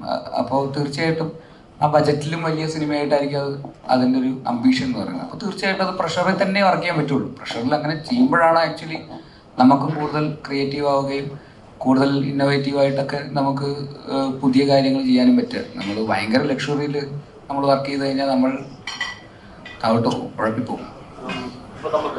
ഇത് ശരിക്കും നമ്മൾ കുറേ സിനിമകളിൽ വർക്ക് ചെയ്യുമ്പോൾ നമ്മൾ കാണുന്നതെന്ന് വെച്ചാൽ എപ്പോഴും പ്രൊഡ്യൂസറും ഡയറക്ടറും തമ്മിൽ നിരന്തരമായിട്ട് അങ്ങനെയുള്ള കോൺഫ്ലിക്റ്റുകൾ ഉണ്ടായിക്കൊണ്ടിരിക്കണം എന്നാണ്. അത് രണ്ട് സൈഡിൽ നിന്ന് നോക്കുന്ന സമയത്ത് ഒരു ഡയറക്ടർ അങ്ങനത്തെ കോൺഫ്ലിക്റ്റുകൾ ഇല്ലാതെ വീക്കായി പോയി കഴിഞ്ഞാൽ ചിലപ്പോൾ സിനിമയ്ക്ക് ആവശ്യമുള്ള സാധനങ്ങൾ ചോദിച്ച് മേടിക്കാൻ പറ്റാണ്ടായി പോകും. അങ്ങനെ ആവശ്യമുള്ള സാധനങ്ങൾ ചോദിച്ച് മേടിക്കാൻ വേണ്ടിയിട്ട് ഡയറക്ടറും ഫൈറ്റ് ചെയ്യണം. എന്നാൽ അമിത ചെലവോ അനാവശ്യ ചെലവോ ഇല്ലാതിരിക്കാൻ വേണ്ടിയിട്ട് പ്രൊഡ്യൂസറും ഫൈറ്റ് ചെയ്യണം. അതിന്റെ പേരിലുള്ള പ്രഷറാണ് ഉണ്ടാവുന്നത്. പക്ഷെ ഏറ്റവും നന്നായിട്ട് ഈ പറഞ്ഞ ഇങ്ങനത്തെ കോൺഫ്ലിക്റ്റുകൾ ഉണ്ടാവുന്നതിനെ പരിഹരിച്ച് സിനിമയ്ക്ക് എന്താണോ ആവശ്യം അത് നേടിയെടുക്കുന്ന ഡയറക്ടറും അനാവശ്യമായിട്ടുള്ള എന്തുണ്ടോ അതൊക്കെ കട്ട് ചെയ്ത് മാറ്റുന്ന പ്രൊഡ്യൂസറും ഉള്ളൊരു സിനിമയാണ് ഏറ്റവും അതിന്റെ കറക്റ്റ് ബഡ്ജറ്റിൽ ഏറ്റവും നല്ല ഔട്ട്പുട്ട് നമുക്ക് ഉണ്ടാക്കാൻ പറ്റുക. അപ്പൊ അതുകൊണ്ട് അങ്ങനെ ഉണ്ടാവുന്ന അഭിപ്രായ വ്യത്യാസങ്ങളും ഒക്കെ സിനിമയ്ക്ക് ഗുണമേ ചെയ്യുള്ളൂ.